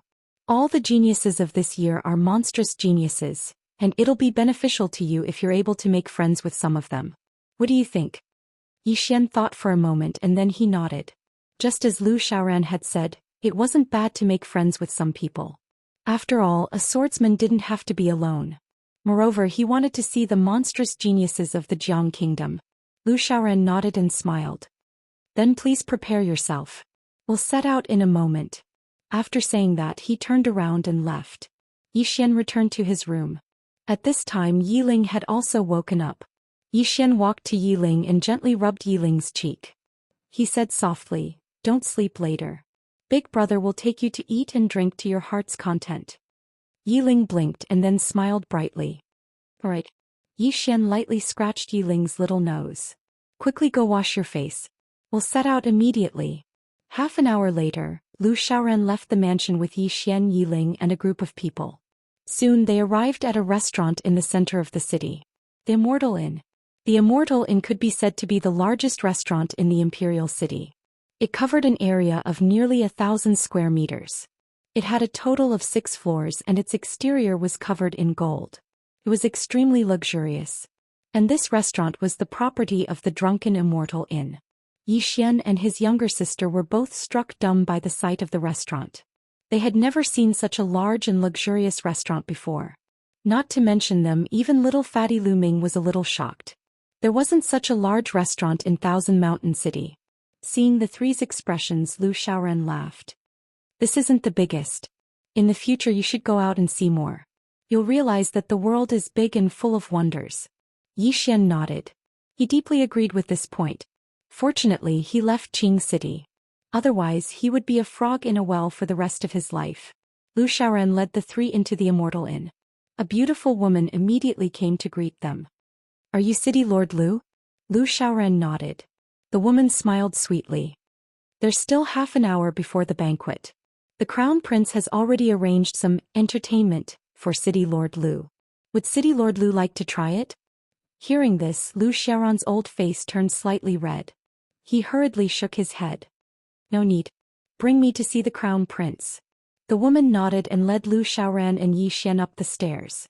When they reached the fourth floor, Yi Xian and Yi Ling were stunned by the scene in front of them. The fourth floor was like a public square. It was very big, bigger than the entire Yi clan. It was extremely luxurious inside. It was resplendent in gold and jade. It was like a palace. Even the feet were paved with a thick layer of animal skin. It was very soft. It was extremely comfortable. Wow! At the side, little fatty Lu Ming suddenly stepped on the beast skin under his feet and exclaimed, "Dad, this is the beast skin of the scarlet tiger. This beast skin costs at least several hundred gold coins, and there are at least tens of thousands of them here. Damn it, this drunken immortal restaurant is richer than our family." Hearing this, Yi Xian and Yi Ling looked at each other. Yi Xian shook his head and smiled. "Poverty has limited my imagination." Lu Xiaoran smiled. "Young friend, this drunken immortal inn is as rich as a country. Even the royal family isn't as rich as them." As he spoke, he glanced into the distance and said, "Young friend, please wait for a moment. I'll be back soon." After that, he quickly walked into the distance. At this moment, a young man walked over. The young man cupped his fists at Yi Xian. "Brother, you've just arrived, right?" Yi Xian nodded and cupped his fists in return. "Just arrived." The young man smiled. "I'm Yu Bu, the heir of the Yu family from River City. May I know who you are?" Yi Xian smiled. "I'm Yi Xian from Qingcheng. I'm an independent cultivator." "An independent cultivator?" The young man was slightly stunned. After that, he sized up Yi Xian and asked, "You're an independent cultivator?" Yi Xian nodded. "Yes." The young man's expression turned cold. "Sorry for disturbing you." After that, he turned around and left. Yi Xian was speechless. The young man walked to the side and cupped his fists at one of the men. "I'm Yu Bu, the heir of the Yu family from River City. Brother, you are?" The man cupped his fists in return. "I'm Mo Shao, the heir of the Mo family from Yu City." Hearing this, the young man was shocked. "You mean the Mo family that owns dozens of gold mines?" The man nodded. "That's right." The young man pulled the man's arm and smiled. "Brother Mo, we feel like old friends at first sight. Come, let's drink a few cups. P.S. Thank you to all the friends who have tipped and voted. During the new book period, every ticket is precious. Thank you for your support. Thank you sincerely. Pour tea for the big shots."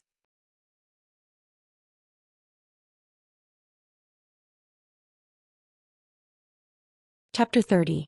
Yi Xian and Yi Ling were instantly stunned by this scene. A short moment later, Yi Xian shook his head and smiled. "It's still a familiar feeling. Actually, it was the same in Qing City. Only those who were valuable would be made friends with. Moreover, those who were valuable would only make friends with those who were valuable." Lu Ming, who stood by Yi Xian's side, spoke angrily. "Big brother, this fellow is a snob. Do you want me to stand up for you?" Yi Xian glanced at the little fatty and then he shook his head and smiled. "Birds of a feather flock together. It's very normal." The little fatty was about to say something when Lu Xiaoran walked over, and there was a man in a yellow robe standing before him. The man was around the age of 25 or 26, had a handsome appearance, and carried a faint dignified aura between his brows. The man walked over to Yi Xian and then he sized Yi Xian up and smiled. "This is brother Yi Xian." Yi Xian looked at Lu Xiaoran and the latter hurriedly said, "My young friend Yi Xian, this is the eldest prince of our Jiang kingdom, Jiang Yanxing." The eldest prince. Yi Xian was slightly stunned, and then he cupped his fists to the eldest prince, Yi Xian of Qing City. He was neither servile nor overbearing. The eldest prince nodded and smiled. "Since City Governor Lu thinks highly of brother Yi Xian, then we naturally have to get closer to him in the future." Yi Xian was about to speak when a slightly excited voice suddenly resounded. "Mo Sui Qing is here." Mo Sui Qing. When they heard this voice, everyone instantly looked towards the staircase. The first prince, who was in front of Yi Xian, also looked toward the staircase. He tidied up his clothes and walked over. Seeing this scene, Lu Xiaoran wanted to say something, but in the end he did not say anything. Naturally, he was on the first prince's side, and this time he wanted to introduce Yi Xian to the first prince. In order to not arouse Yi Xian's disgust, he did not reveal too much about Yi Xian. Now that he saw the first prince's indifferent expression, he wanted to say a few more words. However, when he remembered that Yi Xian was a swordsman, he did not say anything. It would be fine if the referral failed, but if it caused Yi Xian's disgust, then the loss would outweigh the gain. Under everyone's gaze, a woman walked up the stairs. The woman was around the age of 20, and she wore a fiery red dress. Her figure was tall and extremely slender, and her appearance was extremely exquisite. She had beautiful brows and starry eyes, and her face was fair and delicate. Especially her eyes, they were large like the stars in the night sky, and a single glance at them seemed to be able to cause one to fall into them. She was very beautiful. Even Yi Xian took a few more glances at her. He wouldn't reject beautiful things, but it was just pure appreciation. As for other thoughts, he didn't have any. Yi Xian withdrew his gaze and looked at Lu Xiaoran. "Senior, this is?" Lu Xiaoran smiled. "Mo Suiqing, the #1 beauty in the imperial capital." The #1 beauty in the imperial capital. Yi Xian was stunned, and then he said instinctively, "Where's Xianxia?" Even though the woman before him was drop-dead gorgeous, it would be going too far to say that she surpassed Xianxia.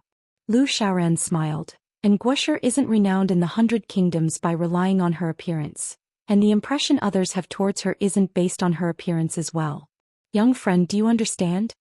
Yi Xian came to an understanding when he heard this. As soon as Mo Suiqing arrived, the gazes of everyone here converged onto her, and they surrounded her like a host of stars surrounding a bright moon. Lu Xiaoran, who stood by Yi Xian's side, spoke abruptly. "Mo Suiqing isn't just beautiful, she's from the Mo clan. It's an ancient clan that even the imperial family fears. Presently, the two princes of the kingdom of Jiang are fighting for the position of crown prince. So if one of them is able to marry her, then the position of crown prince would be practically secured.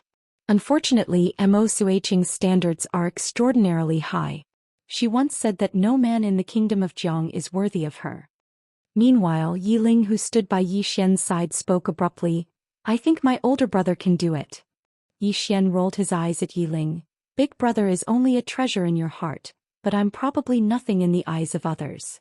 Yiling smiled sweetly and held tightly onto Yi Xian's arm. In her heart, her older brother was worthy of anyone in the world. Lu Xiaoran roared with laughter. "Don't belittle yourself. You're young and promising, so anything is possible if you have the heart."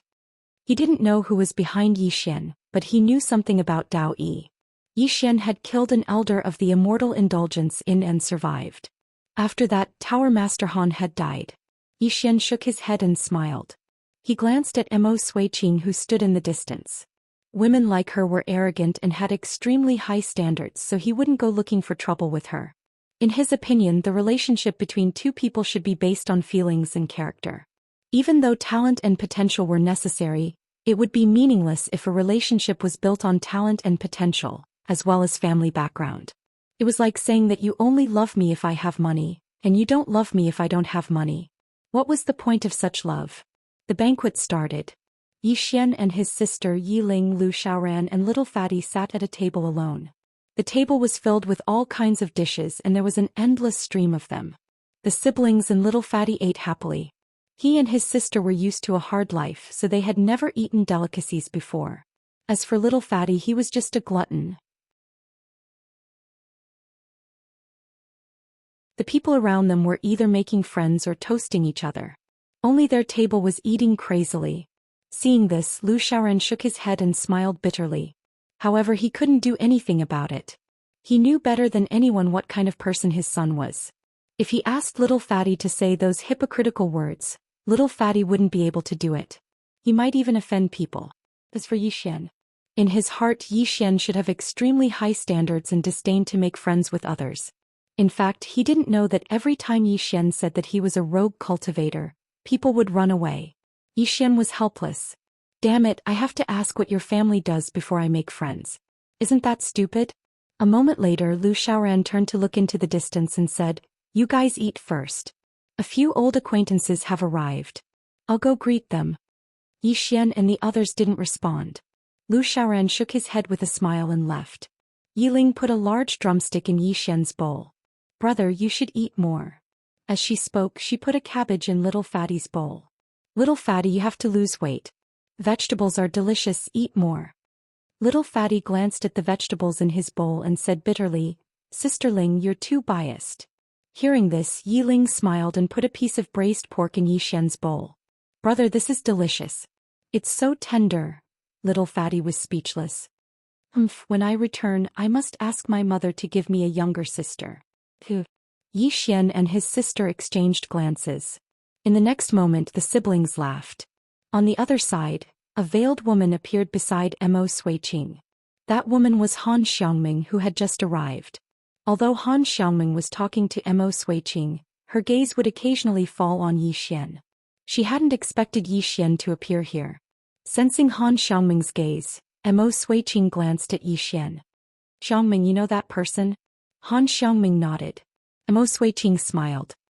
"He's not simple for you to pay so much attention to him. Tell me, which family's young master is he from?" Han Xiangming shook her head.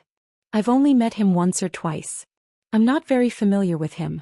Mo Suiqing's lips curled into a fox-like smile. "You're not very familiar with him, but you've seen him several times. Why, have you fallen for him?" As she spoke, she glanced at Yi Xian. "His looks are not bad. His eyesight is passable." Han Xiangming shook her head. "Don't spout nonsense. I've only met him twice. I just didn't expect him to appear here." Mo Suiqing looked around and smiled. "There's nothing strange about him appearing here. There are geniuses from various cities in the country of Jiang here. There are endless benefits to befriending people here. In this society, apart from strength, connections are also important, isn't that so?" Han Xiangming said indifferently, "Did you see who he befriended?" Mo Suiqing was slightly stunned. She glanced at Yi Xian again and said in surprise, "If you put it that way, he's a little special." Han Xiangming shook her head. "Let's not talk about him. His matters have nothing to do with us." Mo Suiqing shook her head. "I'm a little interested. Let's go and take a look." Han Xiangming's expression changed slightly. She quickly said, "Suiqing, don't provoke him." "He, provoke?" Mo Suiqing smiled. "Your words are a little strange. I can see that you're a little afraid of him. What's going on?" Just as Han Xiangming was about to speak, Mo Suiqing suddenly said, "Forget it. He's making me even more curious. Let's go and take a look." After speaking, she pulled Han Xiangming to Yi Xian's table. Mo Suiqing and Han Xiangming's actions naturally attracted the attention of countless people. Seeing the two women walk to Yi Xian's table, everyone looked at Yi Xian. Curious. They were naturally curious about Yi Xian's identity. There weren't many people who could catch Mo Suiqing's attention. Mo Suiqing sized up Yi Xian and smiled. "There's no one here. You don't mind us sitting here, right?" Yi Xian glanced at the two women. He naturally knew Han Xiangming. However, he didn't understand what they were up to. Before Yi Xian could reply, Mo Suiqing pulled Han Xiangming to sit down. She sized up Yi Xian and asked, "Young master, how should I address you? Which family are you from?" Yi Xian put down his chopsticks and cupped his fists. "Yi Xian, a wandering cultivator." "A wandering cultivator?" Mo Suiqing's interest grew. "Just a wandering cultivator?" Yi Xian nodded. "Just a wandering cultivator." Mo Suiqing smiled. "A wandering cultivator doesn't have the right to be here." Yi Xian smiled. "We're just here to freeload with City Lord Lu." "Freeload?" Hearing Yi Xian's words, everyone burst into laughter. Mo Suiqing started laughing as well. "It's the first time I've seen someone come here to freeload."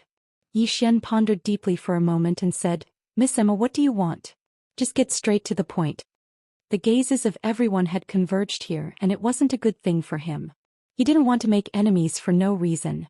Mo Suiqing smiled. "It's nothing much. I'm just here to have some fun. Can't I? Young Master Yi Xian thinks that I'm not worthy to sit at the same table as you?" As soon as she finished speaking, the corners of her mouth curled up slightly. As soon as these words were spoken, The expressions of the men in the surroundings instantly changed. One of them walked over to Mo Suiqing's side, and he glanced coldly at Zhou Xian. Miss Mo, who does he think he is? Is he even worthy to sit at the same table as you? Flap. Right at this moment, the little fatty suddenly slapped the table and he pointed furiously at the man who spoke. Who the fuck do you think you are? Are you even worthy to speak to my big brother like that? The man's eyes narrowed slightly. Do you have a death wish? The little fatty was about to speak when Zhou Xian pulled him back, and then he looked at Mo Suiqing. Miss Mo, how did I offend you? Are you going to make enemies for me? Mo Suiqing blinked her eyes innocently. Make enemies? I didn't. You've wronged me. When she spoke up to this point, she sighed softly. I noticed that young master has an extraordinary bearing and I intended to get to know you. I never expected that I would be misunderstood by young master Yi. Alas. Looks like young master Yi feels that it's beneath him to make friends with me. Zhou Xian spoke in a low voice. But you've seen it for yourself. Your words and actions have caused me to become the target of public criticism. Mo Suiqing grinned. That's your problem, isn't it? Zhou Xian glanced at Mo Suiqing. This woman was here to cause trouble. He stood up and pulled the little fatty and Yiling along. Let's go. Yiling nodded obediently. She picked up an apple from the table and placed it in her pocket. That was because Zhou Xian liked to eat fruit after a meal. Seeing that the three of them were about to leave, Mo Suiqing's expression gradually turned cold. Brother Yi doesn't give me any face at all. Why? Are you really looking down on me? The man beside Mo Suiqing smiled. Miss Mo, why bother with this kind of person? As he spoke, he glanced at Yiling and mocked. It's fine if you're here to freeload, but you actually want to pack when you're leaving. I've never seen or heard of such a thing. Forget it. This kind of lowly person will probably do even more lowly things. Hearing the man's words, Yiling's face turned pale. She hurriedly placed the apple back on the table. When Han Xiangming heard the man's words, her expression instantly changed. How did the tragedy on the cloud shuttle occur? It was all because of this little girl. Sure enough, as soon as the man finished speaking, Zhou Xian vanished on the spot like a gust of wind, and he was in front of the man when he appeared once more. The man didn't even have the time to react before Zhou Xian's fist smashed against his mouth. Bang! The man was instantly blasted over 10 m away, and all the teeth in his mouth flew out while blood sprayed from his mouth. The expressions of everyone in the surroundings changed when they witnessed this scene. He actually attacked here. Mo Suiqing hadn't expected that the man before her would actually attack, and she gazed coldly at Zhou Xian. You're quite capable, aren't you? After he blasted the man flying, Zhou Xian walked directly over to Mo Suiqing. A woman like you relies on your beauty to look down on everyone, and you don't know how to respect anyone. You like to play with the men around you, and you're very happy to see them act foolishly because of your words and actions, right? To be honest, I wouldn't have any interest in a woman like you even if you lay naked in front of me. You're tuning in to the Zhou Xian's Legacy YouTube channel. Don't forget to subscribe and join us on this journey to catch the most captivating stories.